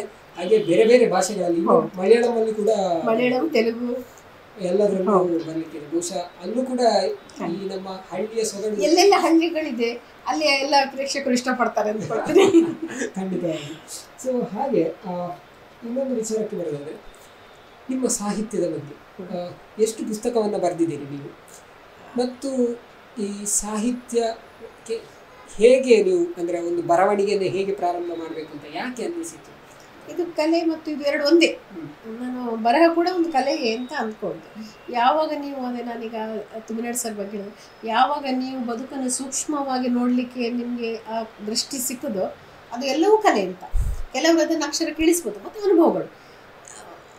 ವೈದೇಹಿಯವರು ಒಂದು ಮಾತು ಹೇಳ್ತಾರೆ, ಪ್ರತಿಯೊಬ್ಬರು ಕೂಡ ಲೇಖಕಿಯರು. ಕೆಲವರು ಅದನ್ನು ಅಕ್ಷರಕ್ಕೆ ಇಳಿಸ್ತಾರೆ, ಕೆಲವರು ತಮ್ಮ ಬದುಕಿನಲ್ಲಿ ಅಳವಡಿಸ್ತಾರೆ ಅಂತ. ನಮಗೆ ಸಿಕ್ಕಿದ ಅನುಭವಗಳು ನಾವು ಹೇಗೆ ಪ್ರತಿಕ್ರಿಯೆ ಕೊಡ್ತೇವಲ್ಲ ಅದೆಲ್ಲವೂ ಕಲೆ. ಈ ಕಲೆಯನ್ನು ನಾನು ಯಾಕೆ ಬರೆದೆ ಅಂತ ಕೇಳಿದರೆ, ನನ್ನ ಆಗಿನ ಕೆಲವು ಸಂದರ್ಭಗಳು ನನಗೆ ಸಿಕ್ಕಿದಂಥ ಅನುಭವಗಳಿಗೆ ಒಂದು ಬಾಗಿಲಿರಲಿಲ್ಲ ಅದನ್ನು ಹೊರಗೆ ಕಳಿಸಿಕೊಂಡು ಯಾರ ಹತ್ರ ಅದನ್ನು ಹೇಳಬೇಕು. ಆಗ ನನಗೆ ಜೊತೆ ಆದದ್ದು ಅಕ್ಷರ. ನಾನು ಆ ಅಕ್ಷರಗಳಲ್ಲಿ ಅದನ್ನೆಲ್ಲವನ್ನು ತುಂಬಿಸಿ ಅಡಗಿಸಿಟ್ಟು ಕೊಡ್ತಾ ಇದ್ದೆ. ಅದು ಯಾರೋ ಓದಬೇಕು ಅಥವಾ ಎಲ್ಲೋ ಪ್ರಕಟ ಆಗಬೇಕು, ಯಾರೋ ಮೆಚ್ಚಿ ಸೂಚಿಸಬೇಕು ಅನ್ನೋದಲ್ಲ. ನಾನು ಹಗುರಬೇಕು ಅಷ್ಟೇ. ನಾನು ಯಾಕೆ ನಾಟಕದಲ್ಲಿ ಮಾಡ್ತೇನೆ ಅಂದರೆ ನಾನು ಹಗುರಬೇಕು, ನನಗೊಂದು ಒಳಗಿನ ಅನುಭೂತಿ, ಅನುಭವ, ಖುಷಿ ಸಿಗಬೇಕು. ಅದು ಅಕ್ಷರಗಳಲ್ಲೂ ಸಿಗ್ತದೆ, ಇದರಲ್ಲೂ ಸಿಗ್ತದೆ. ಅದಕ್ಕೆ ಅದನ್ನು ನಾನು ತುಂಬ ನೆಚ್ಚಿಕೊಂಡಿದ್ದೇನೆ ಮತ್ತು ಪ್ರೀತಿಸ್ತೇನೆ. ಎಷ್ಟು ಪುಸ್ತಕಗಳು? 9 ಆಗಿರಬೇಕು. ಈ ಸಂಖ್ಯೆಗಳು 5 ಕವನ ಸಂಕಲನಗಳು ಪ್ರಕಟ ಆಗಿದೆ 2010ರಿಂದ ಈಗ 25ರವರೆಗೆ. ಅದರಲ್ಲಿ ಇತ್ತೀಚೆಗೆ ಪ್ರಕಟ ಆದಂತಹ ಸಂತೆಯೊಳಗಿನ ಏಕಾಂತ ಅನ್ನೋ ಪುಸ್ತಕಕ್ಕೆ ಮುದ್ದಣ ಕಾವ್ಯ ಪ್ರಶಸ್ತಿ ಮೊನ್ನೆ 24ರಲ್ಲಿ ಸಿಕ್ಕಿದೆ. ಅದರ ಮೊದಲಿನ ಕವನ ಸಂಕಲನ ಅಕ್ಕರಂತೊಬ್ಬಳು ಅನುರಕ್ತಿ ಅನ್ನೋದಕ್ಕೆ ಶಿವಮೊಗ್ಗ ಕನ್ನಡ ಸಂಘದಿಂದ GS ಶಿವರುದ್ರಪ್ಪ ಕಾವ್ಯ ಪ್ರಶಸ್ತಿ ಸಿಕ್ಕಿದೆ. ಮತ್ತು ನನ್ನ ರಂಗರಂಗೋಲಿ ಅಂತ ನನ್ನ ನಾಟಕದ ಬಗ್ಗೆನ ಅನುಭವಗಳನ್ನು ನಾನು ಬರೆದಿರುವಂಥದ್ದು. ಅದಕ್ಕೆ ಕರ್ನಾಟಕ ವಿದ್ಯೋದಯ ಸಂಘ ಧಾರವಾಡದಿಂದ ಮಾತುಶ್ರೀ ರತ್ನಮ್ಮ ಹೆಗಡೆ ಮಹಿಳಾ ಗ್ರಂಥ ಬಹುಮಾನ ಸಿಕ್ಕಿದೆ. ಮತ್ತೊಂದು ಬೆಂಗಳೂರಿನ ಕನ್ನಡ ಸಾಹಿತ್ಯ ಪರಿಷತ್ನ ದತ್ತಿ ಪ್ರಶಸ್ತಿಗಳು ಸಿಕ್ಕಿವೆ. ಅಷ್ಟೇ. ಮತ್ತು ಸಿನಿಮಾ ಕೊಂಕಣಿ ಸಿನಿಮಾದ ಅಭಿನಯಕ್ಕೆ ಹೈಸಾ global cine award best supporting actress ಅಂತ ಕೊಂಕಣಿ ಸಿನಿಮಾದ ಅಭಿನಯಕ್ಕೆ ಸಿಕ್ಕಿದೆ. ಹಾಗೆ ನೀವು ಗಿರೀಶ್ ಕಾಸರವಳ್ಳಿಯನ್ನು ಹತ್ತಿರದಿಂದ ನೋಡಿದರು. ಸೊ ಹೇಗಿತ್ತು ಆ ಸಿನಿಮಾದ್ದು? ತುಂಬ ಮೃದುವಾಗಿ ವಿಷಯಗಳನ್ನು ತಿಳಿಸುವಂಥ ಮೇಷ್ಟ್ರು. ಮತ್ತು ನನ್ನ ಈ ರಂಗ ಪಯಣ ಅಥವಾ ಸಿನಿಮಾದ ಪ್ರಯಾಣಕ್ಕೆ ಅಂದರೆ ಕಲಾವಿದೆಯಾಗಿ ಅಭಿನಯದ ಈ ಹಾದಿ ಏನಿದೆ ಅದಕ್ಕೆ ಬಾಗಿಲಂತ ತೆರೆದವರು ಅವರು. ಅಂದರೆ ಮೊದಲ ಸಿನಿಮಾ ಅವರ ಸಿನಿಮಾ, ಅದು ನಾನು ತುಂಬ ಅದೃಷ್ಟವಂತರು ಅಂತ ಅಂದ್ಕೊಳ್ತೀನಿ. ಗುಲಾಬಿ ಟಾಕೀಸ್ ಸಿಕ್ಕಿರುವಂಥದ್ದು, ಅದರಿಂದ ಒಳ್ಳೆಯ ಪಾತ್ರ ಸಿಕ್ಕಿದೆ ನನಗೆ. ಬಹಳಷ್ಟು ಆ ಸಮಯದಲ್ಲಿ ನನಗೆ ಸಿನಿಮಾ ಕ್ಯಾಮರಾದ ಭಾಷೆ ಒಂದಷ್ಟು ಕಲ್ತಿದ್ದೀನಿ ಅವರಿಂದಾಗಿ. ಮತ್ತು ಚೆಂದ ಮಾಡ್ಯದ ಅಂತೇಳಿ ಹೇಳಿ ಎಲ್ಲೂ ಜೋರು ಮಾಡುವಂಥ ಮೇಷ್ಟ್ರಲ್ಲ ಅವರು. ಮೃದುವಾಗಿ ಕಲಾವಿದರಿಗೆ ತಿಳಿಸಿ ಈ ಥರ ಇರಬೇಕು, ಈ ಥರ ಇರಬೇಕು ಅಂತ ನನಗೆ ಬಹಳಷ್ಟು ಸಿಕ್ಕಿದೆ. ಇಲ್ಲಿ ಕೂತಲ್ಲಿ ಏನು ಸಿಕ್ಕಿದೆ ಅಂತ ಕೇಳಿದರೆ ನಾನು ಪಟ್ಟಿ ಮಾಡಲಿಕ್ಕೆ ಕಷ್ಟ. ಅದೆಲ್ಲ ಅನುಭವ ಆಗಿ ವ್ಯಕ್ತಿತ್ವದಲ್ಲಿ ಕೂತಿರುವಂಥದ್ದು. ಹಾಗೆ ನಾನು ಅಭಿನಯಿಸುವ ಧಾರಾವಾಹಿಗಳಲ್ಲಿ ಕೋಟಿ ಚೆನ್ನ ಹೇಳಿದೆಲ್ಲ, ಒಂದು ಪ್ರೀತಿ ಆಗಲಿಕ್ಕೆ ಅದು ನಮ್ಮ ಮಣ್ಣಿನ ಕತೆ, ಅದಕ್ಕೆ ಹೆಚ್ಚು ಪ್ರೀತಿ. ಮತ್ತು ಅಲ್ಲಿ ಸಿಕ್ಕಿರುವಂಥ ಪಾತ್ರ ಕೂಡ ನನಗೆ ತುಂಬ ಚೆನ್ನಾಗಿತ್ತು. ಎಷ್ಟೊಂದು ಈಗ ಸೂಫ್ರಮ್ ಸೋಮದಲ್ಲಿ ಹೇಗೆ ಬೇಬಿಕ್ ಅಂತ ಗುರುತಿಸ್ತಾರೆ, ಆಗ ಓಪತ್ತಿದ್ದ ನಮ್ದು ಇಲ್ಲಿ ಕಟ್ಪಾಡಿಲೊಮ್ಮೆ ಶೂಟಿಂಗ್ ಆಗ್ತಾಯಿತ್ತು. ಒಂದಷ್ಟು ಜನ ಊರಿನವರು ನನ್ನನ್ನು ನೋಡಬೇಕು ಅಂತೇಳಿ ಬಂದಿದ್ದರು. ಅದು ಆ ಓಪತ್ತಿಯ ಪಾತ್ರ ಚಂದನದಲ್ಲಿ ಬರ್ತಾಯಿತ್ತು. ಅದು ಆಡು ಗಿಡು ಎಲ್ಲ ನೋಡಿ ಸಮಾಧಾನ ಮಾಡಿ ಹೋಗುವಂಥ ಬಂದೆ ನಿರ್ದೇಶಕರು ನನಗೆ ಆಗ ತಮಾಷೆ ಮಾಡ್ತೇವೆ, ನಾನು ಈ ಪಾತ್ರ ಸೃಷ್ಟಿ ಮಾಡಿದ್ದು ನಾನು, ನನ್ನನ್ನು ದಾಟಿಕೊಂಡವ್ರು ನಿಮ್ಮನ್ನು ಭೇಟಿ ಆಗ್ತಾರೆ ಅಂತಂದರೆ ಅವ್ರ ಹತ್ರ ಬಂದು ಕೇಳಿದ್ರಂತೆ ಓಪತ್ತಿಯಲ್ಲಿ ಇದ್ದ ಅಲ್ಲಿ ನಾನು ನಿರ್ದೇಶಕ ಅಂತ ಹೇಳಿದ್ವಿ, ಓಪತ್ತಿಯನ್ನು ಮಾತಾಡಿಸ್ಬೇಕಿತ್ತು ಅಂತ ಹೇಳಿ ಒಳಗೆ. ಆಗ ಅವ್ರು ಹೇಳಿದ್ರು, ನಿಮ್ಮನ್ನು ಈ ಪಾತ್ರ ಸೃಷ್ಟಿ ಮಾಡಿದ್ದು ನಾನು, ಅದಕ್ಕೆ ಸಂಭಾಷಣೆ ಮಾಡಿದ್ದು ನಾನು, ಇವರೆಲ್ಲ ಬಂದು ನಿಮ್ಮನ್ನು ಭೇಟಿ ಆಗೋದು, ನನ್ನನ್ನು ಯಾರು ಗುರುತಿಸಲಿಲ್ಲ ಅಂತ ಹೇಳ್ತೀನಿ. ಅಂಥ ಒಳ್ಳೆ ಪಾತ್ರವನ್ನು ನನಗೆ ಕೊಟ್ಟಂತಹ ಚಂದ್ರಾಸಾಳು ಅವರು, ಅವರಿಗೆ ಕೂಡ ನಾನು ಒಂದು ಕೃತಜ್ಞತೆಯನ್ನು ತಿಳಿಸಬೇಕು. ಖಂಡಿತವಾಗಿ. ಬಹುಶಃ ನಿಮ್ಮ ನೋವನ್ನು ಮೀರಿದ ನಗುವೇ ನಮಗೆ ಪ್ರೇರಣೆ ಅಂತ ಅನ್ನಿಸ್ತದೆ. ಯಾಕಂತ ಹೇಳಿದರೆ ಸದಾ ನಗ್ತಾ ಇರುವಂಥದ್ದು, ಜೀವನದಲ್ಲಿ ನಗು ಅಂತ ಹೇಳುವಂಥದ್ದು ಬೇಕು ಅಂತ ಅನ್ನಿಸ್ತದೆ. ನಾವು ಎಷ್ಟೋ ಸಲ ಎಲ್ಲವನ್ನು ಕೂಡ ಕಷ್ಟ ಅಥವಾ ಈ ಧಾವಂತ ಬದುಕಿನಲ್ಲಿ ಪ್ರತಿದಿನ ಅಲ್ಲಿ ಸೂಕ್ಷ್ಮವಾಗಿ ನೋಡಿ ನಗುವಂಥದ್ದು ಕೂಡ ಅಗತ್ಯ ಅಂತ ಅನ್ನಿಸ್ತದೆ. ಇದ್ರ ಬಗ್ಗೆ ನನಗೆ ನೋವಿಗಿಂತ ನಗುವೇ ಜಾಸ್ತಿ ಸಿಕ್ಕಿರೋದು ಬದುಕಿನಲ್ಲಿ. ನಾನು ಅದನ್ನು ಏನು ನನ್ನ ಅಭಿನಯ ಅಥವಾ ನನ್ನ ಕಲಾ ಬದುಕಿಗೆ ಆ ನೋವುಗಳನ್ನೆಲ್ಲ ಭಾರಿ ಜಾಗೃತಿಯಲ್ಲೇನೋ ಬಚ್ಚಿಟ್ಟುಕೊಂಡು ಬೇಕಾದಾಗ ಬುತ್ತಿ ಉಪಯೋಗಿಸಿರ್ಬೋದು. ಅದೇ ಆದರೂ ಕೂಡ ಪ್ರತಿಯೊಬ್ಬ ಮನುಷ್ಯನಿಗೂ ಬದುಕಿನ ದಾರಿಯಲ್ಲಿ ಎಲ್ಲೋ ಕಲ್ಲು ಮಣ್ಣು ಮುಳ್ಳು ಎಡುವುದು ಹಾಕಿಕೊಳ್ಳೋದು ಸಹಜ ಅಲ್ಲ. ಹಾಗೆ ನನ್ನ ಬದುಕಿನಲ್ಲಿ ಸ್ವಲ್ಪ ಮಟ್ಟಿಗೆ ಇರ್ಬೋದು. ಆದರೆ ಅದನ್ನು ಮೀರಿದಂತೆ ಖುಷಿ ಸಿಕ್ಕಿದೆ ಜಾಸ್ತಿ, ಅದು ಸಂಭ್ರಮ ಸಿಕ್ಕಿದೆ ಜಾಸ್ತಿ. ಅಥವಾ ನೋವುಗಳನ್ನು ಕೂಡ ನಾನು ಸಂಭ್ರಮವನ್ನಾಗಿಸಿಕೊಂಡಿದ್ದೇನೆ. ಅದು ನಿಜವಾದ ವಿಷಯ ಅಂತ ಅಂದರೆ ನೋವುಗಳನ್ನು ನಗುವನ್ನಾಗಿ ಪರಿವರ್ತಿಸುವುದು ಅಥವಾ ಅದರಲ್ಲೂ ಕೂಡ ಸಂಭ್ರಮಿಸುವಂಥದ್ದು ಅಗತ್ಯ ಅಂತ ಖಂಡಿತ. ನಾನು ಉಳಿದವ್ರಿಗೆ ಅದನ್ನೇ ಹೇಳ್ತೀನಿ, ಏನೋ ಒಂದು ಸಣ್ಣ ಸಣ್ಣ ಆದರೂ ಸಹ ಅದಕ್ಕೆ ಪೂರ್ತಿಯಾಗಿ ನಾವು ಕುಸ್ತು ಅಲ್ಲಿಗೆ ಮುಗೀತು ಅಂತ ಯಾವುದೇ ಬದುಕು ಯಾವುದೇ ಒಂದು ಘಟನೆಯಿಂದ ಮುಗಿಯೋದು ಅಂತಿಲ್ಲ. ಅದು ಅಲ್ಪ ವಿರಾಮ ಅಷ್ಟೇ, ಇನ್ನೂ ಇದೆ. ಅದನ್ನು ನಾವೇ ಬರೆದುಕೊಳ್ಬೇಕು. ಫಸ್ಟಿಗೆ ಬದುಕಿನ ಬಗ್ಗೆ ಪಾಸಿಟಿವ್ ಆಗಿ ಇನ್ನೂ ಇದೆ ಒಳ್ಳೆದಾಗಿ. ಹಾಗೆ ನಿಮ್ಮ ಅನುಭವಕ್ಕೆ ನನ್ನ ಪ್ರಕಾರ ಅದು ಹೆಚ್ಚಾಗಿ ಇನ್ನೊಂದು ಕಾರಣ ಏನು ಅಂತ ಹೇಳಿದ್ರೆ ನೀವು ಬೇರೆ ಬೇರೆ ಕಡೆ ಹೋಗ್ತಿದ್ರ, ಅದು ಬಹುಶಃ ಅದು ಬೇರೆ ಬೇರೆ ಜಾಗಗಳಿಗೆ ಆಗಿರ್ಬೋದು. ಅದೇ ಅದೇ ಹಿಮಾಲಯ ನಾನು ಬದುಕಿಗೆ ಅಥವಾ ನನ್ನನ್ನು ಮುನ್ನಡೆಸುವ ಒಂದು ಶಕ್ತಿ ಇದೆ, ಅದಕ್ಕೆ ಯಾವಾಗಲೂ ಮೊಣಕಾಲೂರಿದ್ದೀನಿ. ಯಾಕೆಂದರೆ ನನಗೆ ಅಷ್ಟು ಬಗೆಯ ಅನುಭವಗಳನ್ನು ಭಗವಂತ ಕೊಟ್ಟಿದ್ದಾನೆ. ಪ್ರವಾಸದ ಬದುಕಿರ್ಬೋದು ಹಾಗೆಲ್ಲ. ಅಂದರೆ ಒಂದು ಬಸ್ಸಿನಲ್ಲಿ ನಾನು ಪ್ಯಾಕೇಜ್ ಟೂರ್ ಥರ ಮಾಡ್ತಾಯಿದ್ದೆ. ಒಂದು ಬಸ್ಸಿನಲ್ಲಿ 45 ಜನ ಅಂದರೆ 45 ಮನಸ್ಸುಗಳನ್ನು ಜೊತೆಗೆ ಕರ್ಕೊಂಡು ಹೋಗುವಂಥದ್ದು. ನೀವು ಆಲೋಚನೆ ಮಾಡಿದ ಥರ ನಾನು ಆಲೋಚನೆ ಮಾಡ್ತೀನಿ, ನಿಮ್ಮ ಭಾವನೆಗಳ ಥರ ನನ್ನದಿರೋದಿಲ್ಲ. ನಾನು ಯಾವುದೋ ಒಂದಕ್ಕೆ ಬೇಕು ಅಂತ ನೀವು ಬೇಡ ಅಂತೀವಿ, ಅವುಗಳನ್ನೆಲ್ಲ ಬ್ಯಾಲೆನ್ಸ್ ಮಾಡ್ಕೊಂಡು ಕರ್ಕೊಂಡು ಹೋಗೋದಿದೆಯಲ್ಲ, ಅದು ಒಂದು ಆರ್ಟ್. ಅದು ಬದುಕಿಗೆ ತುಂಬ ಕೊಟ್ಟಿದೆ. ಒಂದು ನಾವು ಊಟ ಹೋದಾಗ ಎಲ್ಲೋ ಒಂದು ಕಡೆ ಊರಿಗೆ ಹೋಗ್ತೇವೆ, ಅಲ್ಲಿ ಎಲೆ ಇಟ್ಟಾಗ ಒಂದು ಸ್ವಲ್ಪ ಏನೋ ಕಲೆ ಆಗಿದೆ ಅಂತ ಹೇಳಿ ಕೂಡ ನನಗೆ ಕರೆದು ಒರೆಸಿಕೊಡೋನು ಅಂತಹ ದರ್ಪದ ಊರು ಇರ್ತಾರೆ. ಅಥವಾ ಏನೋ ಅದ್ರ ಜೊತೆ ನಮಗೆ ಮಾಡಿಕೊಡುವಂಥ ಎಲ್ಲ ರೀತಿಯ ಬಗೆಯ ಜನ ಇರ್ತಾರೆ. ಅವುಗಳು ಕೂಡ ಗೊತ್ತಿಲ್ಲದೆ ಆ ಒಂದೊಂದು ಅನುಭವಗಳು ಕೂಡ ಎಲ್ಲೋ ಒಂದು ಕಡೆ ಹೊರಗೆ ನಾವು ಎಲ್ಲೋ ಒಂದು ಏನನ್ನ ನೋಡಿರ್ತೇವೆ. ಇದು ನನಗೆ ಸಾಹಿತ್ಯದಲ್ಲಿ ನಾನು ಕಂಡುಕೊಳ್ಳೋದು ಯಾವುದೋ ದಿವಸ ಏನೋ ಒಂದು ನಾನೊಂದು ನಮ್ಮ ಮನೆಯಲ್ಲಿ ನಮ್ಮ ಇವರ ಮನೆಯಲ್ಲಿ ಗಂಡನ ಮನೆಯಲ್ಲಿ ಯಾವತ್ತೋ ಒಂದು ದಿವಸ ರಾತ್ರಿಯಲ್ಲಿ ನೋಡೋ ಒಂದು ಬೆಕ್ಕು ನಾವು ಗೋಡೆನ ಆಧರಿಸಿ ಹೊರಗೆ ಹಾರ್ತಾ ಇತ್ತು. ಅದರ ನಖಗಳ ಉಗುರಿನ ಗೀಟು ಗೋಡೆಯಲ್ಲಿ ಹೆಚ್ಚಾಗಿತ್ತು. ಆಗ ಏನೂ ಅನಿಸಿರ್ಲಿಲ್ಲ ಆ ಚಿತ್ರ, ಬರೀ ಒಂದು ಬೆಕ್ಕು ನಾನು ನೋಡಿ ಹೊರಗೆ ಸ್ವಲ್ಪ ಹೆದರಿದೆ. ನಾನು 10 ವರ್ಷದ ನಂತರ ಯಾವುದೋ ಒಂದು ಕವನ ಬಂದಿತ್ತು. ಅಂದರೆ ಅದು ನಂಗೆ ಆಗ ಆ ಚಿತ್ರ ಒಳಗೆ ದಾಖಲಾಗಿ ಏನೋ ಕೆಲಸ ನಮ್ಗೆ ಗೊತ್ತಾಗ ಸುಪ್ತ ಮನಸ್ಸಲ್ಲಿ ಏನೋ ಅದೃಷ್ಟಕ್ಕದ ಏನೋ ಒಂದು ಪಾಕ ರೆಡಿ ಆಗ್ತಾ ಇರ್ತದೆ, ನಮ್ಗೆ ಗೊತ್ತಿರೋದಿಲ್ಲ. ಹಾಗೆ ಮೊದಲು ಯಾವುದೇ ಇದು ಬಂದರೂ ಅದು ತಾತ್ಕಾಲಿಕ ಮತ್ತು ಸುಳ್ಳು. ಅದು ಏನೋ ಒಂದು ಕೊಡಲಿಕ್ಕೆ ವಿಧಿ ಏನೋ ಒಂದು ನಿಮಗೆ ತಂದಿಡ್ತಾನೆ ಅಂತ ನಾನು ಅಂದ್ಕೊಂಡು. ಹಾಗೆ ಇವತ್ತು ನಿಮ್ಮನ್ನು ಸಾಕಷ್ಟು ಜನ ಗುರುತಿಸ್ತಾ ಇದ್ದಾರೆ ಸೂಫ್ರಂಸೋದಿಂದಾಗಿ. ಬೇರೆ ಬೇರೆ ಕಡೆಯಿಂದ ಕರೆ ಬಂದಿದೆ ಅಂತ ಆಲ್ಮೋಸ್ಟ್ ಎಲ್ಲರೂ ಅದೇ ರೀತಿಯಲ್ಲಿ ಪ್ರತಿಯೊಬ್ಬರು ಕೂಡ ಲೇಖನವನ್ನು ಬರಿತಾ ಇದ್ದಾರೆ. ಅದರ ಬಗ್ಗೆ ಆ ಪಾತ್ರದ ಬಗ್ಗೆ ಪ್ರತಿಯೊಂದು ಪಾತ್ರಗಳ ಬಗ್ಗೆ ಕೂಡ ಬರಿತಾ ಇದ್ದಾರೆ. ಸೊ ಅದು ಈ ಕಥೆಗೆ ಇನ್ನೊಂದು ಯಶಸ್ಸು ಅಂತ ಹೇಳಿ. ಹಾಗೆ ಈ ಚಿತ್ರದಿಂದ ಇನ್ನು ಉಳಿದವರು ಕೂಡ ಅದು ಪ್ರಕಾಶ್ ತುಮಿನಾಡ್ ಆಗಿರ್ಬೋದು ಅಥವಾ ಇಂಥ ಬೇರೆ ಬೇರೆ ನಾವು ಏನು ತುಳುವಲ್ಲಿ ನೋಡ್ತಾ ಇದ್ವಿ ಅವರೆಲ್ಲರೂ ಕೂಡ ಗುರುತಿಸುವಂತಾಗಿದೆ ಅವರನ್ನು ಅಂತ ಅನ್ನಿಸ್ತದೆ. ಅಂದರೆ ಎಲ್ಲರೂ ಅವರು ಕಲಾವಿದರು ಆಗಿ ಮೊದಲೇ ಇದ್ದರು ಅಥವಾ ಮೊದಲೇ ನಮ್ಮ ತುಳುನಾಡಿನಲ್ಲಿ ಅವರ ಹೆಸರಿತ್ತು. ಹೊರಗಿನವರು ಅಷ್ಟು ಪರಿಚಯ ಇರಲಿಲ್ವೇನೋ. ಸೂಫ್ರಂಸೋದಿಂದ ಅಂತಹ ಒಂದು ಒಳ್ಳೆಯ ದೊಡ್ಡ ವೇದಿಕೆ ಸಿಕ್ಕಿದೆ ನಮಗೆಲ್ಲರಿಗೂ. ಒಬ್ಬೊಬ್ಬರ ನಟನೆಯೂ ಅಷ್ಟು ಅದ್ಭುತವಾಗಿದೆ. ಯಾಕೆಂದರೆ ಎಲ್ಲರೂ ರಂಗದಲ್ಲಿ ಅಭಿನಯಿಸಿದಂಥ ಒಳ್ಳೆಯ ಕಲಾವಿದರೇ ಆಗಿದ್ದಾರೆ. ಮತ್ತು ನಮಗೊಂದು ಒಳ್ಳೆಯ ಮೇಷ್ಟ್ರು ಕೂಡ ಸಿಕ್ಕಿದ್ರು. ಸರಿ ಆಯ್ತು. ಹೌದು. ಈಗ JP ತುಮಿನಾಡ್ ಅವರು ಮೊದಲೇ ಪರಿಚಯ ಇಲ್ಲ, ಇನ್ನು ಈ ಸಿನಿಮಾದ ಮೂಲಕನೇ ಪರಿಚಯ ಆಗಿದೆ. ತುಂಬ ಒಳ್ಳೆಯ ವಿಚಾರವನ್ನು. ಹಾಗೆ ಇನ್ನೊಂದು ಕೇಳೋದಿದ್ರೆ ಈ ನಾಟಕದಲ್ಲಿ ವಾಚಿಕ ಮತ್ತು ಆಹಾರ್ಯ ಆಂಗಿಕ ಇದೆಲ್ಲವೂ ಕೂಡ ಎಷ್ಟು ಮುಖ್ಯ ಆಗ್ತದೆ? ಅದೆಲ್ಲ ಸೇರಿದ್ರೆ ನಾಟಕ. ಅಂದರೆ ನಿಮ್ಮ ನೀವು ವಾಚಿಕ ಆಂಗಿಕ ಅಂತ ಹೇಳಿದ ಜೊತೆಗೆ ಇನ್ನೊಂದೇನು ಅಂತ ಹೇಳಿದ್ರೆ ಯಾರಾದರೂ ಪಾತ್ರ ಈ ಥರ ಯಾವುದೋ ಒಂದು ಪಾತ್ರ ಮಾಡಬೇಕು ಅಂತ ಅವ್ರಿಗೆ ಒಂದು ಆಸಕ್ತಿ ಇರ್ತದೆ ಅಂತ ಇಟ್ಕೊಳ್ಳಿ. ಸೊ ಆಗ ಅವರು ಹೇಗೆ ಅದನ್ನು ಸ್ವೀಕರಿಸಿ ಅಥವಾ ಏನು ಮಾಡಬೇಕು? ಈಗ ಅವ್ರಿಗೆ ಒಂದು ಪಾತ್ರ ಸಿಕ್ಕಿದೆ ಅಂತ ಸಿನಿಮಾದಲ್ಲಿ ಆಗಿರ್ಬೋದು ಅಥವಾ ನಾಟಕದಲ್ಲಿ. ಸೊ ಹೇಗೆ ಅದಕ್ಕೆ ತಯಾರಿ ನಡೆಸಬೇಕು? ನೀವು ಅದಾಗಿ ಹೀಗೆ ಇರಬೇಕು, ಈ ಪಾತ್ರಕ್ಕೆ ಹೀಗೆ. ಯಾಕಂದ್ರೆ ನೀವು ಆ ಡೆಫಿನೇಷನ್ಸ್ ಎಲ್ಲ ಓದಿಕೊಂಡು ಮಾಡಿದರೆ ಆಗಲಿಕ್ಕಿಲ್ಲ. ಈಗ ವಾಚಿಕ ಆಂಗಿಕ, ವಾಚಿಕದಲ್ಲಿ ಹೀಗೆ ಇದೆ ಅದರಿಂದ ನಾವು ಈ ರೀತಿ ಆಗಲಿಕ್ಕಿಲ್ಲ.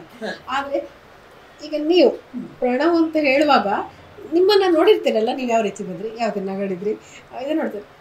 ನಿಮ್ಮ ಆ ಚಿತ್ರ ನನ್ನ ಮನಸ್ಸಿನಲ್ಲಿ ಇಳಿಬೇಕು, ಆಗ ನನ್ನಲ್ಲಿ ಅದು ಹೊರಗೆ ಬರುತ್ತಲ್ಲ, ಅದು ಅಂತ ನಾನು ಅಂದ್ಕೊಳ್ಳೋದು. ಅಂದರೆ ಪ್ರತಿಯೊಬ್ಬರನ್ನು ಗಮನಿಸುವುದು ಇಲ್ಲಿ ಒಳಗಣ್ಣನ್ನು ತೆರೆದುಕೊಂಡಿರಿ. ಆಗ ನಿಮಗೆ ಅದು ಕೇವಲ ಅಭಿನಯಕ್ಕಲ್ಲ, ಸಾಹಿತ್ಯಕ್ಕೂ ಅನ್ವಯಿಸ್ತದೆ, ಕವಿತೆಗೂ ಅನ್ವಯಿಸ್ತದೆ.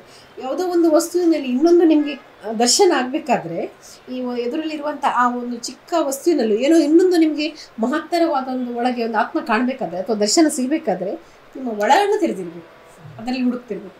ಆಗ ಪ್ರತಿಯೊಂದು ಪ್ರತಿಮೆಯಲ್ಲಿ ಕೂಡ ಇನ್ನೊಂದು ಏನೋ ಸಿಗ್ತದೆ ನಿಮಗೆ. ಇಲ್ಲಿರೋದು ಬರೀ ಒಂದು ವಸ್ತು, ಅದನ್ನು ಕಾಣುವಂಥ ಒಳಗಣ್ಣನ್ನು ತೆರವಿ. ಆಗ ಪ್ರತಿಯೊಂದು ಸಾಕ್ತಿರೋಂಥ ಒಂದು ಇರುವೆಯ ಚರಿಯಲ್ಲಿ ಕೂಡ ನಿಮಗೆ ಹೊಸದೇನೋ ಕಾಣ್ಬೋದು, ಒಂದು ಕೊತ್ತಂಬರಿ ಸೊಪ್ಪನ್ನು ಏನೋ ಸಿಗ್ಬೋದು. ನಾನು ಹೇಳೋದು ಅಲ್ವಾ, ಅಂತ ಒಂದು ಒಳ ಜಗತ್ತನ್ನು ವಿಸ್ತರಿಸಿಕೊಳ್ತಾ ಹೋದರೆ ನಮ್ಗೆ ಸಿಗ್ತದೆ ಅಂತ ಅಂದ್ಕೊಳ್ತಾರೆ. ಹಾಗೆ ನಾಟಕದಲ್ಲಿ ಆಸಕ್ತಿ ಇರುವವರು ಖಂಡಿತವಾಗಿಯೂ ನಾಟಕಕ್ಕೆ ಬನ್ನಿ ಅಂತ. ಬನ್ನಿ, ನಿಮ್ಗೋಸ್ಕರ ಬನ್ನಿ, ಉಳಿದವರಿಗೋಸ್ಕರ. ಕರೆಕ್ಟ್ ಅಂತ ಹೇಳಿದ್ರೆ ಏನೋ ಒಂದು ನೀವು ಉದ್ಯೋಗ ಮಾಡ್ತಾ ಇದ್ದೀರಿ ಅಥವಾ ಏನೇ ಮಾಡ್ತಾ ಇರಿ, ಬಟ್ ನೀವು ಒಟ್ಟಿಗೆ ಏನೋ ಒಂದು ಕಲೆಯನ್ನೇ ಇಟ್ಕೊಂಡಾಗ ನಿಮ್ಮ ನೆನಪಿನ ಶಕ್ತಿ ಅದರಿಂದಾಗಿ ಹೆಚ್ಚಾಗುತ್ತದೆ. ಯಾಕಂದ್ರೆ ಅಲ್ಲಿ ನೀವು ಡೈಲಾಗ್ ನೆನಪಿಟ್ಕೊಳ್ಬೇಕಾದ್ರೆ ಆ ಏಕಾಗ್ರತೆ ಬೇಕು. ಆ ಏಕಾಗ್ರತೆಯನ್ನು ನಾಟಕ ತಂದು ಕೊಡ್ತದೆ. ಒಂದೇ ಕಡೆಯಲ್ಲಿ ಮನಸ್ಸನ್ನು ಹೇಗೆ ಧ್ಯಾನ, ಅದು ನೀವು ಯಾವ ಪ್ರಾಣಾಯಾಮ ಧ್ಯಾನ ನೀವು ಯಾವಾಗಲೂ ಮಾಡ್ತೀರಾ, ಅದಕ್ಕಿಂತ ದೊಡ್ಡ ಧ್ಯಾನ ನಾಟಕದಲ್ಲಿ ಅಭಿನಯಿಸುವುದೇ ಒಂದು ದೊಡ್ಡ ಧ್ಯಾನ. ಯಾಕೆಂದ್ರೆ ನೀವು ಅಷ್ಟೂ ಹೊತ್ತು ನೀವು ಪ್ರಣವ್ ಪಾತ್ರ ಮಾಡಬೇಕಾದ್ರೆ ಪ್ರಣವ್ ಆಗಿರಲೇಬೇಕು, ಹೊರತಾಗಿ ಹೌದು. ಅದಾಗಿ ಅದರ ಸ್ವಭಾವವನ್ನು, ಚರ್ಯೆಗಳನ್ನು, ಅದೇ ನೀವು ಏನು ಆಂಗಿಕ ವಾಚಿಕ ಎಲ್ಲ ಹೇಳಿದ್ರಲ್ಲ, ನನ್ನ ಪಾತ್ರ ಮಾಡುವಾಗ ನಿಮ್ಮ ರೀತಿಯಲ್ಲಿ ಮಾತಾಡ್ಲಿಕ್ಕೆ ಆಗುದಿಲ್ಲ. ವಾಚಿಕ ಅದು ಇದೇ ಆಗಿರ್ಬೇಕಲ್ವಾ. ಬೇಬೇಕನ ಇದರಲ್ಲಿ ಸತೀಶನ ಸ್ವರದಲ್ಲಿ ಮಾತಾಡ್ಲಿಕ್ಕೆ ಆಗುದಿಲ್ಲ. ಅದನ್ನು ಅಭ್ಯಾಸ ಮಾಡುವಂಥದ್ದು. ಅಂದರೆ ಪ್ರತಿಯೊಂದು ವಸ್ತುವಿನ, ಪ್ರತಿಯೊಂದು ವ್ಯಕ್ತಿಯ, ಪ್ರತಿಯೊಂದು ಜಗತ್ತಿನ ಪ್ರತಿಯೊಂದರಲ್ಲಿ ಕೂಡ ಅದೇ ಆಹಾರ್ಯಂ ಚಂದ್ರ ತಾರಾದೆ ಅಂತ ಹೇಳ್ತೇವಲ್ಲ, ಎಲ್ಲ ಕಡೆಯೂ ಇದೆ. ನೀವು ತಗೊಳ್ಳೋದಾದ್ರೆ ಅದನ್ನು ತಗೊಂಡು ನಿಮ್ಮ ಮನಸ್ಸಿನ ರಂಗಸ್ಥಳವನ್ನು ದೊಡ್ಡದು ಮಾಡ್ಕೊಳ್ಳಿ, ಆಗ ನಿಮಗೆ ಪಾತ್ರಗಳು ಅಲ್ಲಿ ಸಿಗ್ತವೆ.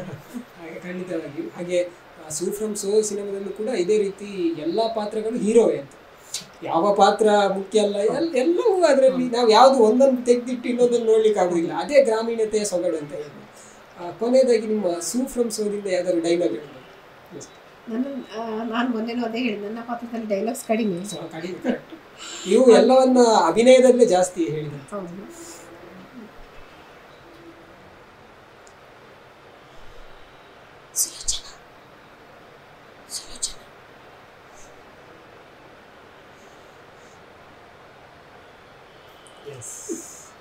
ತುಂಬ ಖುಷಿ ಆಯಿತು. ನಮ್ಮ ತೆರೆಯ ಮೇಲೆ ನಿಮ್ಮ ಇದು ಏನು ಹೇಳೋದು, ಪ್ರತಿಯೊಂದು ಹಾವಭಾವವನ್ನು ನೋಡೋದೇ ಒಂದು ನಮಗೆ ಕೊಟ್ಟಂಥ ಸಂತೋಷ ಅಂತ ಹೇಳ್ಬೋದು. ಇಷ್ಟೊತ್ತು ಅನೇಕ ವಿಚಾರಗಳನ್ನು ನಾವು ಮಾತಾಡಿದ್ವಿ.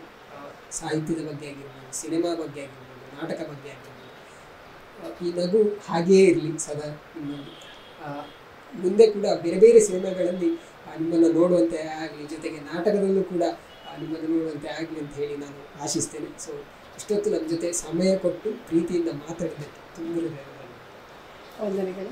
ನೀವು ಹಾಗೆ ಇಷ್ಟೊತ್ತು ನನ್ನ ಮನಸ್ಸಿನ ಮಾತುಗಳನ್ನು ಏನು ಬಾಗಿಲು ಓಪನ್ ಮಾಡಿ ಅದನ್ನೆಲ್ಲ ಹೊರಬಿಡ್ಲಿಕ್ಕೆ ಒಂದು ದಾರಿ ಕಲ್ಪಿಸಿಕೊಟ್ರಿ, ಮತ್ತು ತಾಳ್ಮೆಯಿಂದ ಕೇಳಿಸ್ಕೊಂಡು ಚಂದದ ಪ್ರಶ್ನೆಗಳನ್ನು ಕೇಳಿದ್ರಿ. ಸೂ ಫ್ರಮ್ ಸೋ ಸಿನಿಮಾದ ಆಚೆ ಕೂಡ ಒಂದಷ್ಟು ಮಾತುಗಳನ್ನು ಕೇಳಿಸಿಕೊಂಡ್ರಿ. ನಿಮಗೆ ಕೂಡ ತುಂಬ ಪ್ರೀತಿಯ ಧನ್ಯವಾದಗಳು. ಯಾರು ನಮ್ಮ ಸಿನಿಮಾವನ್ನು ನೋಡಲಿಲ್ಲ ಅವರೆಲ್ಲ ಥಿಯೇಟ್ರಿಗೆ ಬನ್ನಿ, ಸೂ ಫ್ರಮ್ ಸೋ ನೋಡಿ ಒಂದಷ್ಟು ಹಗುರಾಗಿ ಮತ್ತೆ ಸಿನಿಮಾವನ್ನು ಪ್ರೋತ್ಸಾಹಿಸಿ.